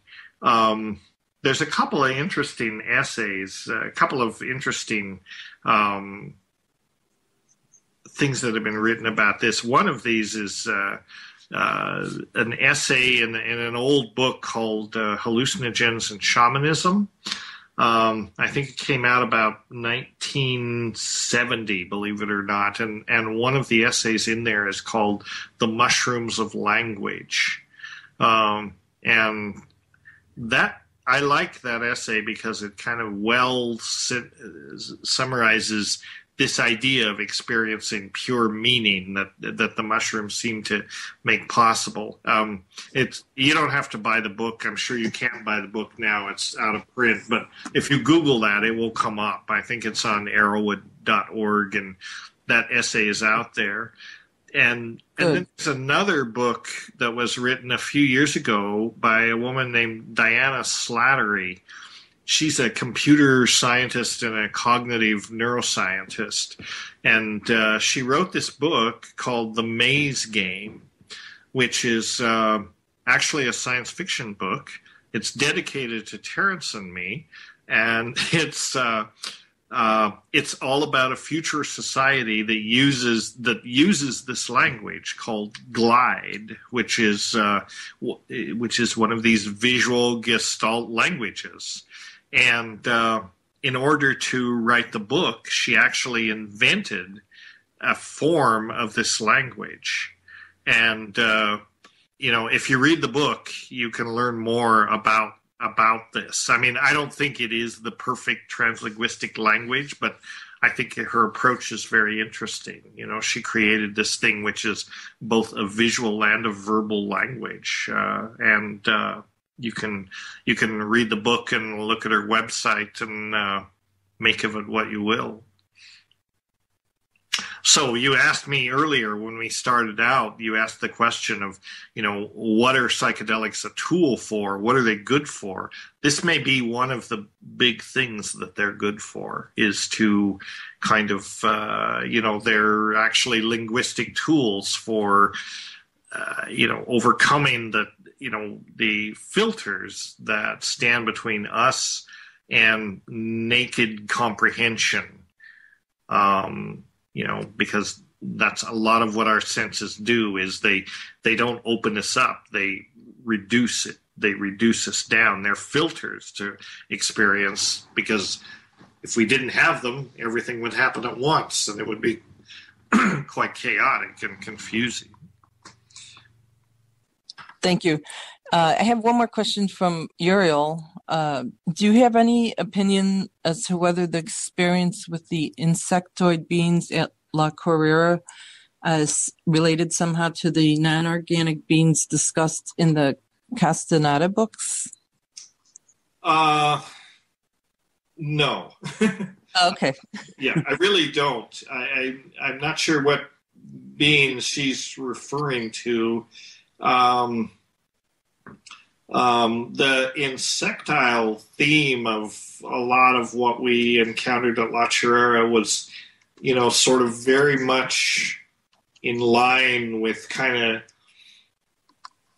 what our preoccupations were at that time. This idea of some kind of a biophysical operation that we could do on ourselves, and, to change ourselves. Again, this is something that shows up in shamanism very much.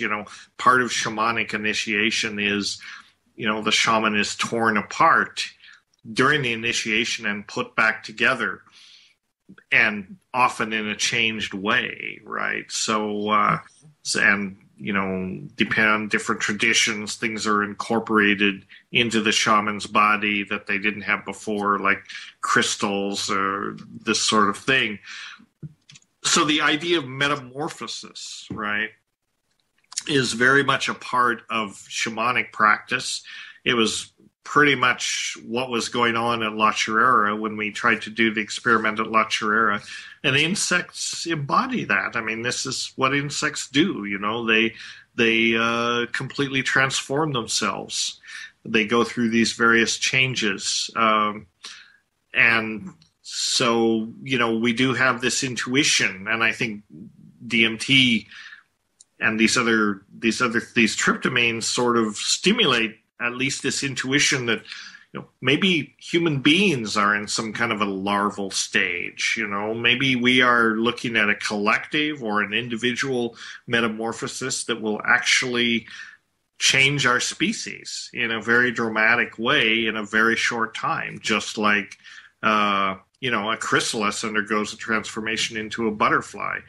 And the process of insect metamorphosis is very interesting to study on the biochemical level, because when the caterpillar eats the leaves and then forms the cocoon and essentially completely reorganizes itself, it turns to liquid. It completely loses its organization. It becomes like, in biology, the term is called totipotency. It's what stem cells can do. They can develop into any kind of cellular type. The insects are programmed to do this to themselves, and they emerge from the chrysalis looking nothing like they did when they went in. They were caterpillars when they went in. They're butterflies when they come out. Maybe something like that is in store for our species. Wow. One could hope so. Yeah, that's pretty Plutonian. Well, thank you very much, Dennis. Thank you, Wang Shen. Our next session is Timewave Zero and Time with Terrance. And our next question is from Groundrod. Okay. Oh, thanks for that, Dennis. We're on the by looking at Cliff High's work and Half Past Human. ALTA stands for asymmetrical language trend analysis. It's interesting that you talk about a transformation of insects. It feels like we're on the cusp of that as a human civilization, possibly right now. And so I appreciate you taking time again to speak with us tonight. One of the things that has transpired over the last 12 years or 13 years is a continued interest in Timewave Zero that you and your brother developed, I guess, or was it mostly Terrance? It was mostly Terrance. Yeah. I mean, it was partly inspiration. I mean, a lot of it was inspiration, information that was kind of downloaded onto him at La Chorrera when we did this experiment at La Chorrera. And then after that, a lot of it was, elaboration of the ideas that he had and an attempt to, or that he channeled, that he was given or whatever, and his efforts to put a mathematical structure around that. I'm actually kind of a skeptic about Timewave Zero. I sort of don't buy it. On the WebBot forum, we've spent a lot of time looking at it, and trying to synchronize it up with what the WebBots is showing in future language to appear, and how it ties into the novelty of Timewave Zero. I too am kind of a skeptic on it, but yet there seems to be something to it, and it's become a part of the collective 2012 mystery and modern lore. And I think it's important that you tell us what you can about how it came about. It's certainly, I mean, it is part of modern lore, and in some ways it's taken on the character of a self-fulfilling prophecy. I mean, there is the whole connection to the Mayan calendar and all that, and that actually is, that's been around for a while, and the fact that the end of the time wave and the end of the Mayan calendar coincide is not accidental. but nor is it necessarily coincidental or synchronistic, because, one of the things that have happened with the time wave when the information, first started to come in, Terrance was trying to lay this wave against different historical events, sort of against the sweep of historical events, and figure out where do you put the end point of the wave, that the whole thing, since the postulate is that it does come to an end, you've got to place the end point at the right point in history.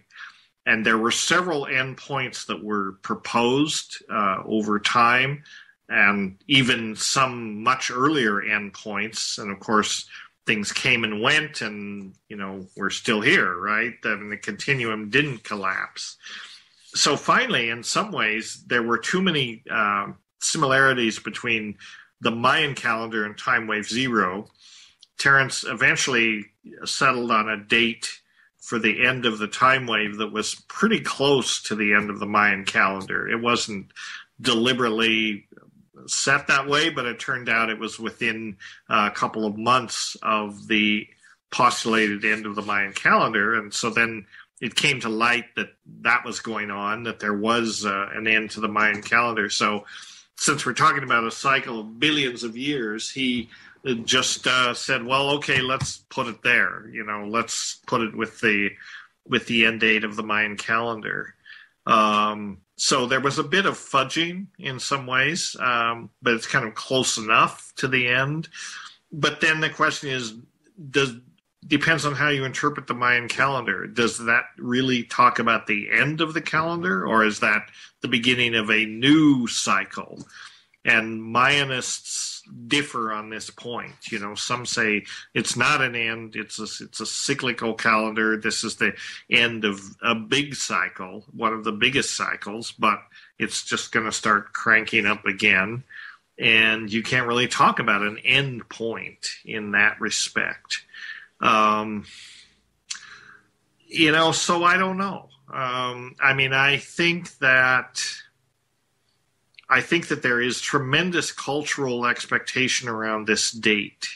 Partly it is this self-fulfilling prophecy, all the expectations around the Mayan calendar, plus the Timewave 0, plus, as you mentioned, the web bots and, other things that are sort of focused on this date.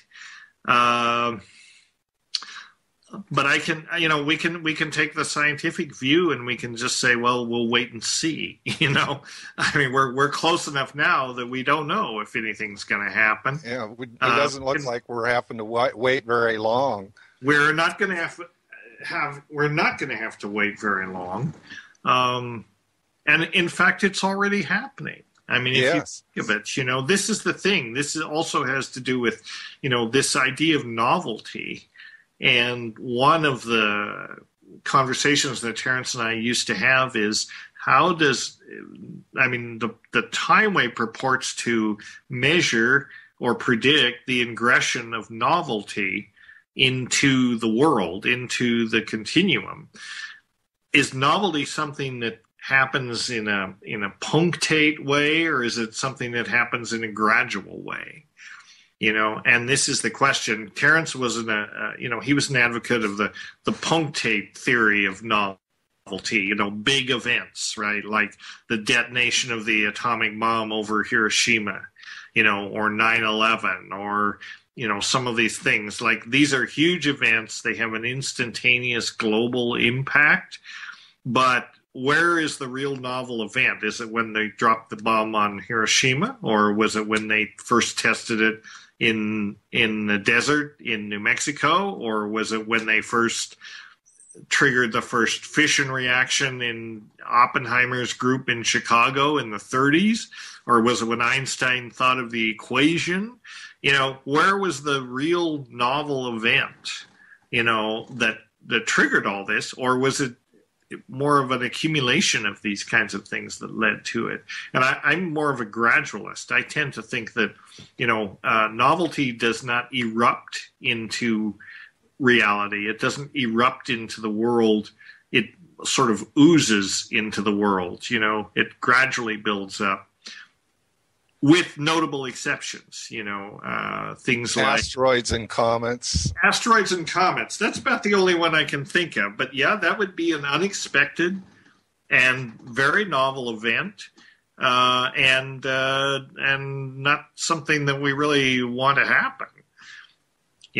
But I can't think of anything else on that, that would have that impact. Maybe the super volcanoes exploding in Yellowstone. I'm not sure. These global geological or cosmic events, they could be quite abrupt, and they would certainly qualify as novel events. But Terrance talked about the novelty and kind of this transition, the end of history, and this transition into a post-historical state as something that is going to change everything. But it could be more subtle than that. I think that, for example, this recent report out of CERN, this report on the faster than light neutrinos and all that. That is a huge discovery. If that is true, then that basically demolishes physics, right? It demolishes the last 150 years foundations of physics. On the surface, nothing has changed. We're still here. Everything is still pretty much the same. But in terms of the way we think about the world and the way we understand the world, if that is shown to hold up, we're going to have to completely revise all our assumptions about the way reality is. And maybe that is the singularity right there. Maybe that's all, you know what I mean? Maybe that's it. Maybe that's to say, well, yeah, Terrance was right in some sense, even though, it's not going to lead to global catastrophe, or it's not going to lead to sudden evolution of consciousness to some higher level. But over time, it will change the way people understand the world. Well, yeah, but a lot of the examples that you're giving, to some extent, they're relative to the observer, our mindset in the Western world. Right. For example, someone in March living next to the Japanese reactor, their life was suddenly changed, and you could say that reached maximum novelty for them personally. It being involved in it. It's so many of these preconceived ideas are relative to the participant or observer. And of course, we all experience ultimately our own singularity, right? We all die. So right. That's our personal singularity. Whether global culture is going to experience a collective singularity, I don't know. It's okay to say we don't know. I think of a lot of scenarios that are to be wished for, that are a little more desirable than global catastrophe. There's always the hope that, the aliens will show up, the brotherly aliens, and will, elect not to wipe us out. Maybe will help us get our act together. That would be a good thing. Evangelicals hope that Jesus will show up in his fiery chariot and smite the wicked and save the righteous. The problem is that these things, in a way, are an excuse to not do anything, right? Yeah. All we have to do is sit around and wait for the aliens to show up, or wait for Jesus to come, or wait for the asteroid. In the meantime, it's falling apart around us, we don't need to wait till 2012. We need to get cracking, Definitely. Right now. Yeah, to change consciousness and ultimately to try to slow down what's happening to our planet. We're changing things much too fast. It may be it may be we've already reached the tipping point. And again, that may be the novel event, but will we even know it when we reach it? Or will we be able to say, 50 or 75 years from now, back in, the first decade of the 20th century, we crossed the threshold where, we cannot arrest these processes that are leading to the destabilization of the biosphere, of the global ecosystem. In retrospect, we may recognize it, but we probably won't recognize it when it happens. No, I hope we can sit around the campfire and discuss that with some brew down the road. Indeed. I just back on the Timewave Zero. Were there some aspects of the I Ching that inspired it? Was it long hours of pounding out code on the keyboard based on a derivative of the Mandelbrot set that came up with the fractal nature of time, or was it a vision quest? Or no, all that came later. I mean, at the time, this was like 1971. I mean, we didn't know anything about fractals. It was not even part of right. mainstream consciousness at that time. I don't know when the Mandelbrot set first. I think it was the 80s, but it was the 80s, and at the time we didn't say the fractal nature of time. I mean that came later, when that became a term that you could apply to it. I mean, the way it started out really was kind of on a personal level, because Terrance was, we'd been into the I Ching, like a lot of people were back then. We were deeply into Jung, and Jung brought the I Ching, to the world. And we cast the I Ching. A lot of people did. Terrance was, he had a big copy of the, I forget the primary translator, but he had a big copy of the I Ching, which he carried with him everywhere he went on all his travels. And he would religiously, or, religiously in the sense of regularly, every 14 days on the new moon and the full moon, he would cast the I Ching, right? So that was a practice that he had. So he was into it. So when we did the experiment at La Chorrera, one of the things that he was trying to do was relate the date of the experiment to other significant events in our personal lives. So he started counting backwards and forwards, right, from March 4th, 1971, counting backwards.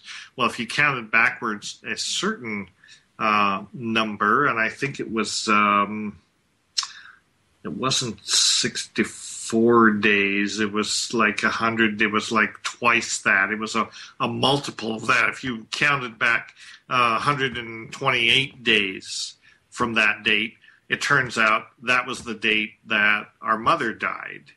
And if you counted forward a similar number, that was Terrance's birthday, and on November 16th. And so he was trying to kind of plot out all of these different personal cycles. And I don't know why he was. I mean, I wasn't paying attention because I was off cruising the cosmos in my own, particular version of this thing.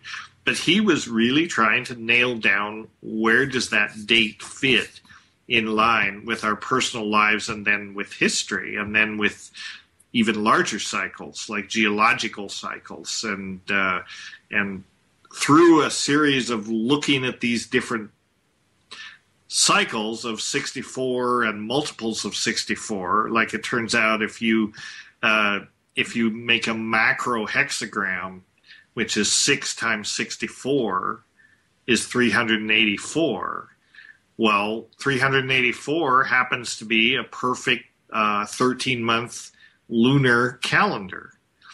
And you can use that as a 13-month calendar. And I think that may actually be what Terrance did without knowing about it, without really knowing it. He rediscovered that in fact the I Ching was a calendar, and could be, at least it could be used that way if you treated it in this mathematical way.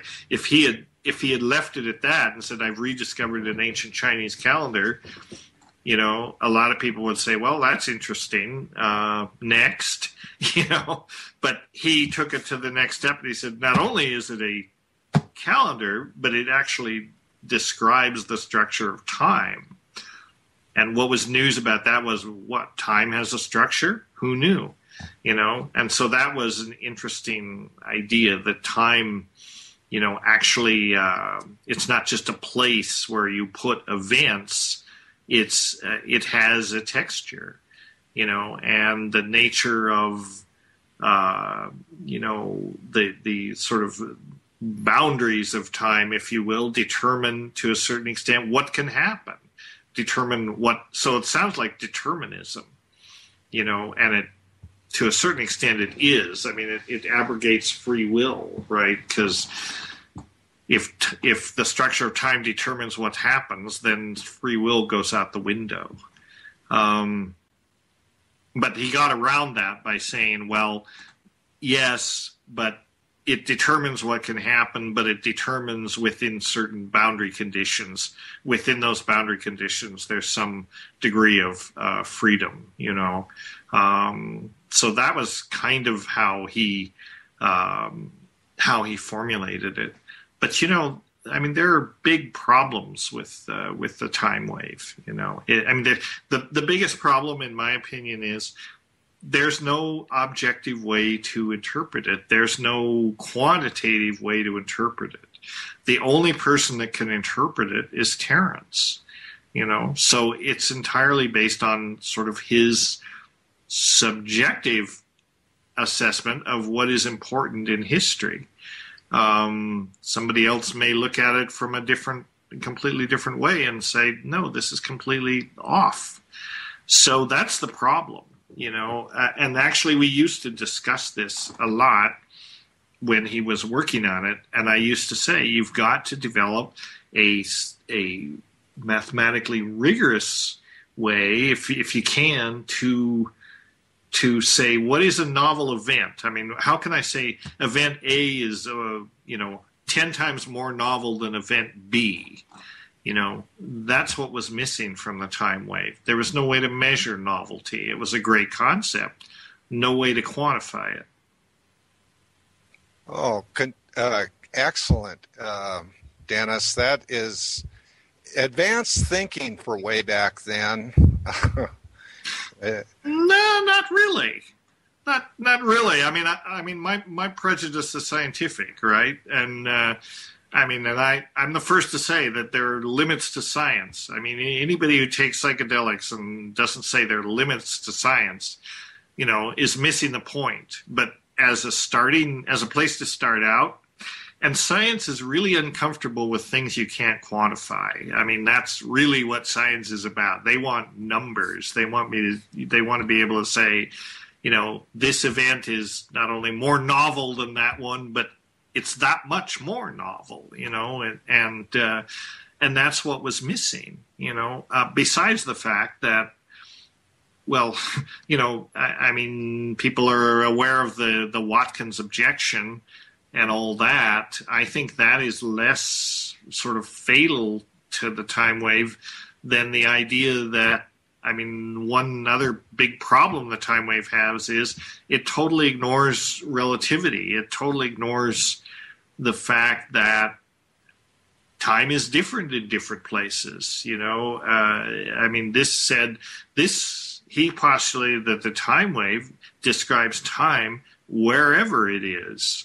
And we know from relativity that's just not the way time is. Time depends on your reference frame. So I don't know. On some level, I think, here's what I think. I think that in the particulars, he's wrong. The time wave is just wrong, and it's wrong in so many ways that, we could get into it, but we won't. So on the particular level, and to try to bring this forth as a scientific theory, it doesn't work as a scientific theory. And the reason it doesn't work as a theory is theories have to define what are the criteria that will disprove them. That's the sine qua non for a real theory. You have to say what will knock it down. And, he didn't do that. He never specified that. And I'm not sure. So it can't be disproven, right? So it isn't a theory. But on the intuitive level, I think he was right in the sense that this notion, exactly, yeah, accelerating change, everything is changing more and more rapidly. You don't need a time wave to tell you that. All you have to do is look around, and obviously things are changing very quickly, and there seems to be, we have a sense that they're changing, they're moving faster and faster. And like the wheels are coming off, this scene, and people feel this, And the covered wagon's going to land on the ground, and we're going to be counting turtle steps. Could be.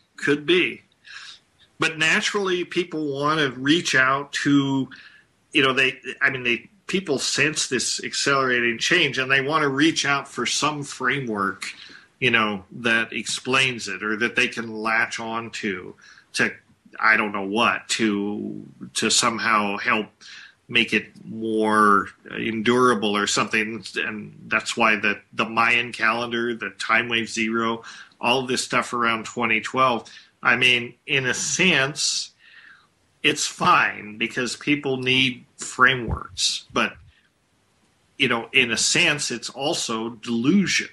It's a delusion, and people like to be deluded. The evangelicals are no worse than the rest of us. They have it all figured out, Jesus is going to come and, smite the wicked and lift up the righteous, and history is going to end, and it's all going to be good. I'm not holding my breath for this. I'm not holding my breath for the aliens to show up and save us either. We just have to assume that we're on our own. Nobody's going to save our butt except ourselves. And so I think, but that may be a hard thing to accept, but I think that's the truth. Once we accept that truth, then we can get busy figuring out, okay, what can we do? What can we do? Assuming that no supernatural force is going to come in and change the game. A collection of sovereign individuals stepping forward into the unknown. Thank you very much, Dennis. Yes. Thank you, Groundrod. We are speaking with Dennis McKenna. You can follow the progress of his book by visiting Kickstarter.com. Our next question is coming from Neil. This is a question from forum member Lauren. True Hallucinations recounts Terrance's UFO experience in South America. And if I'm remembering correctly, while you were there, you were not with Terrance during this particular experience. Do you have any of your own UFO experiences that you would like to share? And what are your thoughts on the UFO mythology? Well, I was not with Terrance when this UFO experience that he talks about happened at La Chirera, so I can't verify that it actually happened. I was out, I was cruising the galaxy at that point. I was out having my own experiences in the cosmos,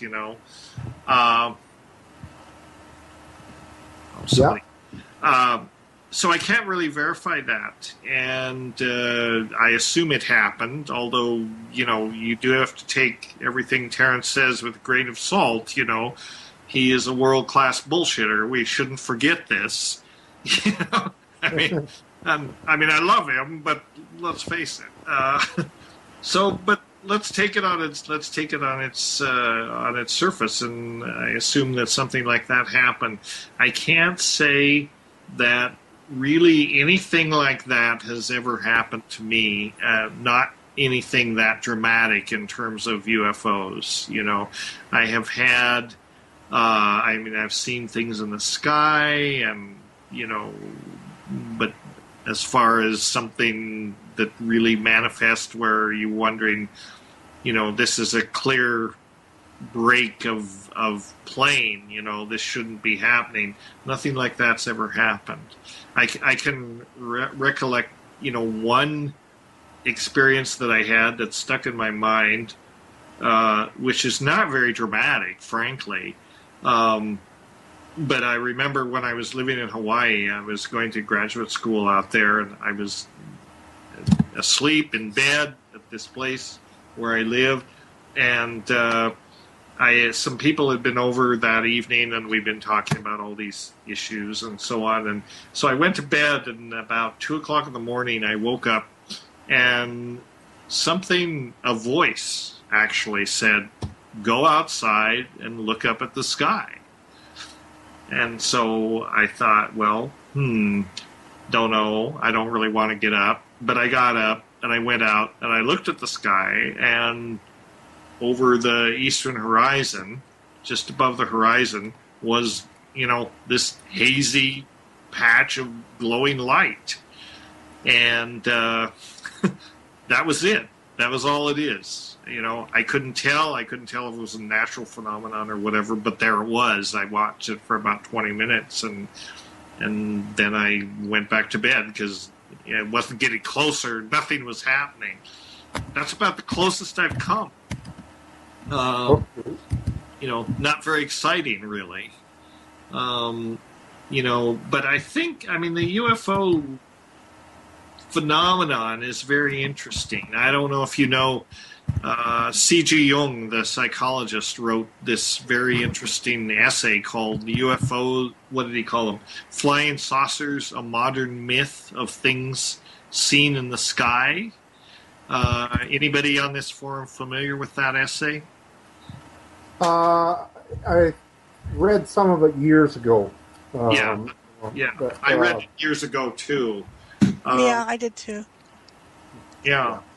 But Jung's idea about this was quite interesting, you know, in that he said, what he said was that this is a manifestation of the collective unconscious. You know, he talked about how UFOs are mandalas, right? They're symbols of wholeness, and in a way, they're a message from the collective unconscious to us, to humanity, to kind of get our act together, to become awake, to become, in his term, individuated. And that was a big goal of Jungian psychology. You were to become individuated, meaning you were to be able to integrate all these different functions and become a whole human being. And he said, you know, this was a collective message that humanity was sending to itself, in a way, to get our act together. That was his interpretation. Interesting. Right. But he also held open the possibility that maybe there was something physical going on.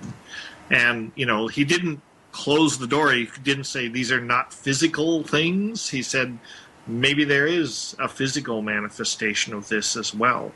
In some ways, I think that's a much more interesting idea than the idea that they're interstellar spaceships. I mean, they may be, but more likely they come from us. You know, if you look at the iconography of aliens as we conceive aliens, they're us, you know. It's not likely that an alien is going to look like the Greys, you know. That's something that we've invented. It's not likely that an alien is going to be human-looking at all. You know, how maybe it is, maybe it isn't. There's just no way to know, you know. So I'm certainly, you know, I certainly believe that we're not alone in the universe. I would love to believe that there are other intelligent civilizations in the universe. I'd love to believe that they know about us, and, you know, it would make my day if one of them showed up. But if they're here, Why don't they just land on the White House lawn and call a press conference? Why all this pussyfooting around? So that makes me wonder. Well, I suspect it's probably because most of the message bearers before have either been shot or hung, when they come to give humanity something new. But, Dennis, thank you very much for that. I would like to go into it deeper, but we're just going to, I'm going to pass you off to Lenny. And again, thank you very much. Okay. Hi, Dennis. This is Lenny here. And you discussed reforming medicine earlier to address the unity of the mind, body, spirit, nature of human life. And how does one encourage the liberation of psilocybin? And do you think that may lead to, the use of psilocybin may lead to individuation? Well, yeah, I mean, I think it could. You're talking about a couple of things. The liberation of psilocybin to use in medicine? Yes, through increased experimental studies of psychedelic substances.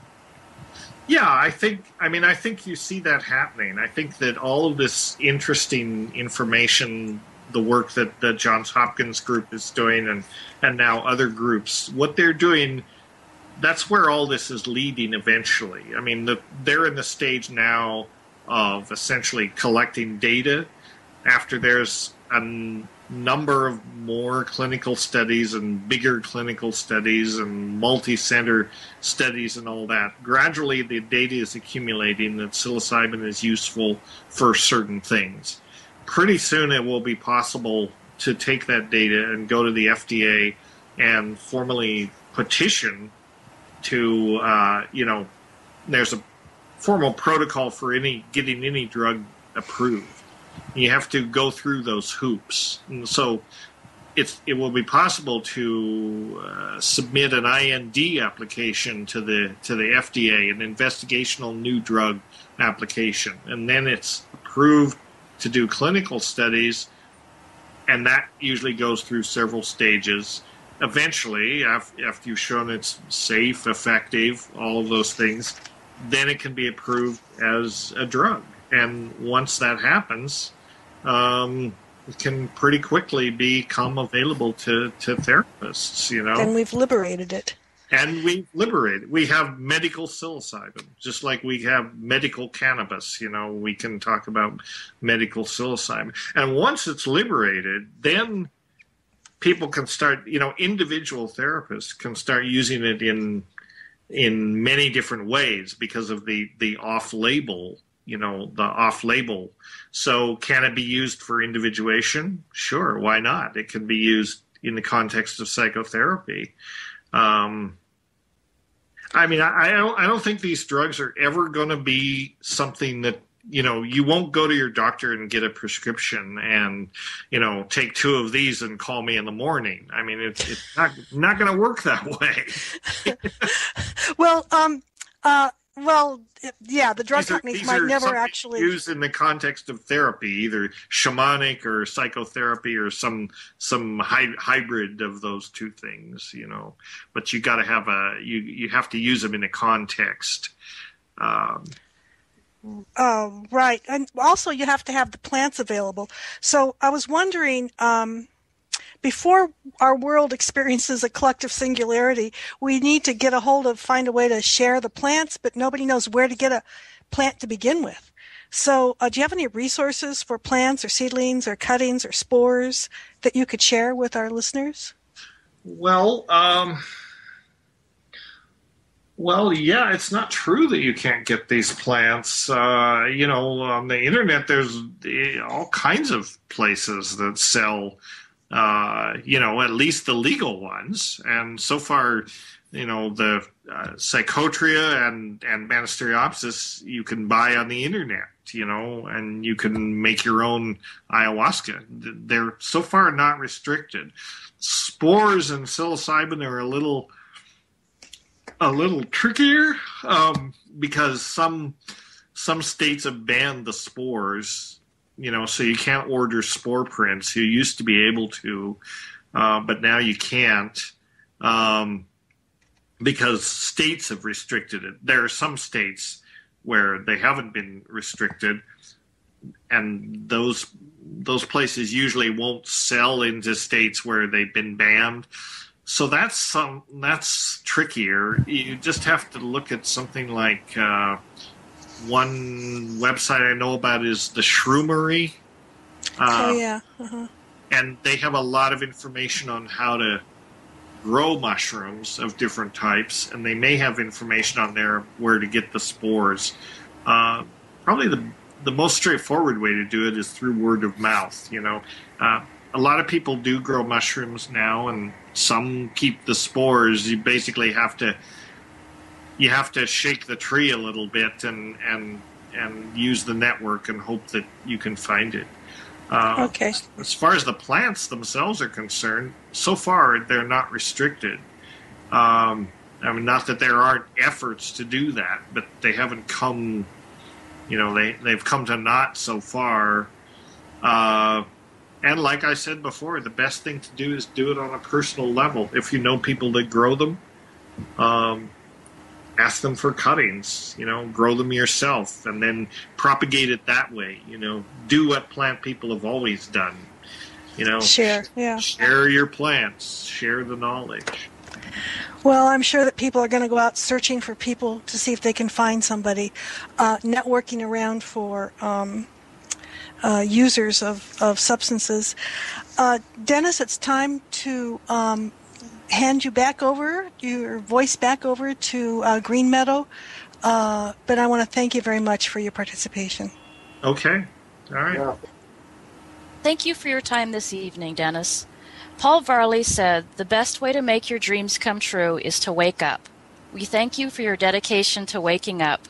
Your honest curiosity and intellectual study of the mysteries of plants and minds have been a great contribution to many who also seek to wake up.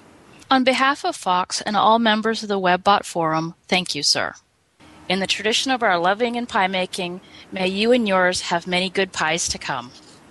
Well, thank you very much. It's been a pleasure.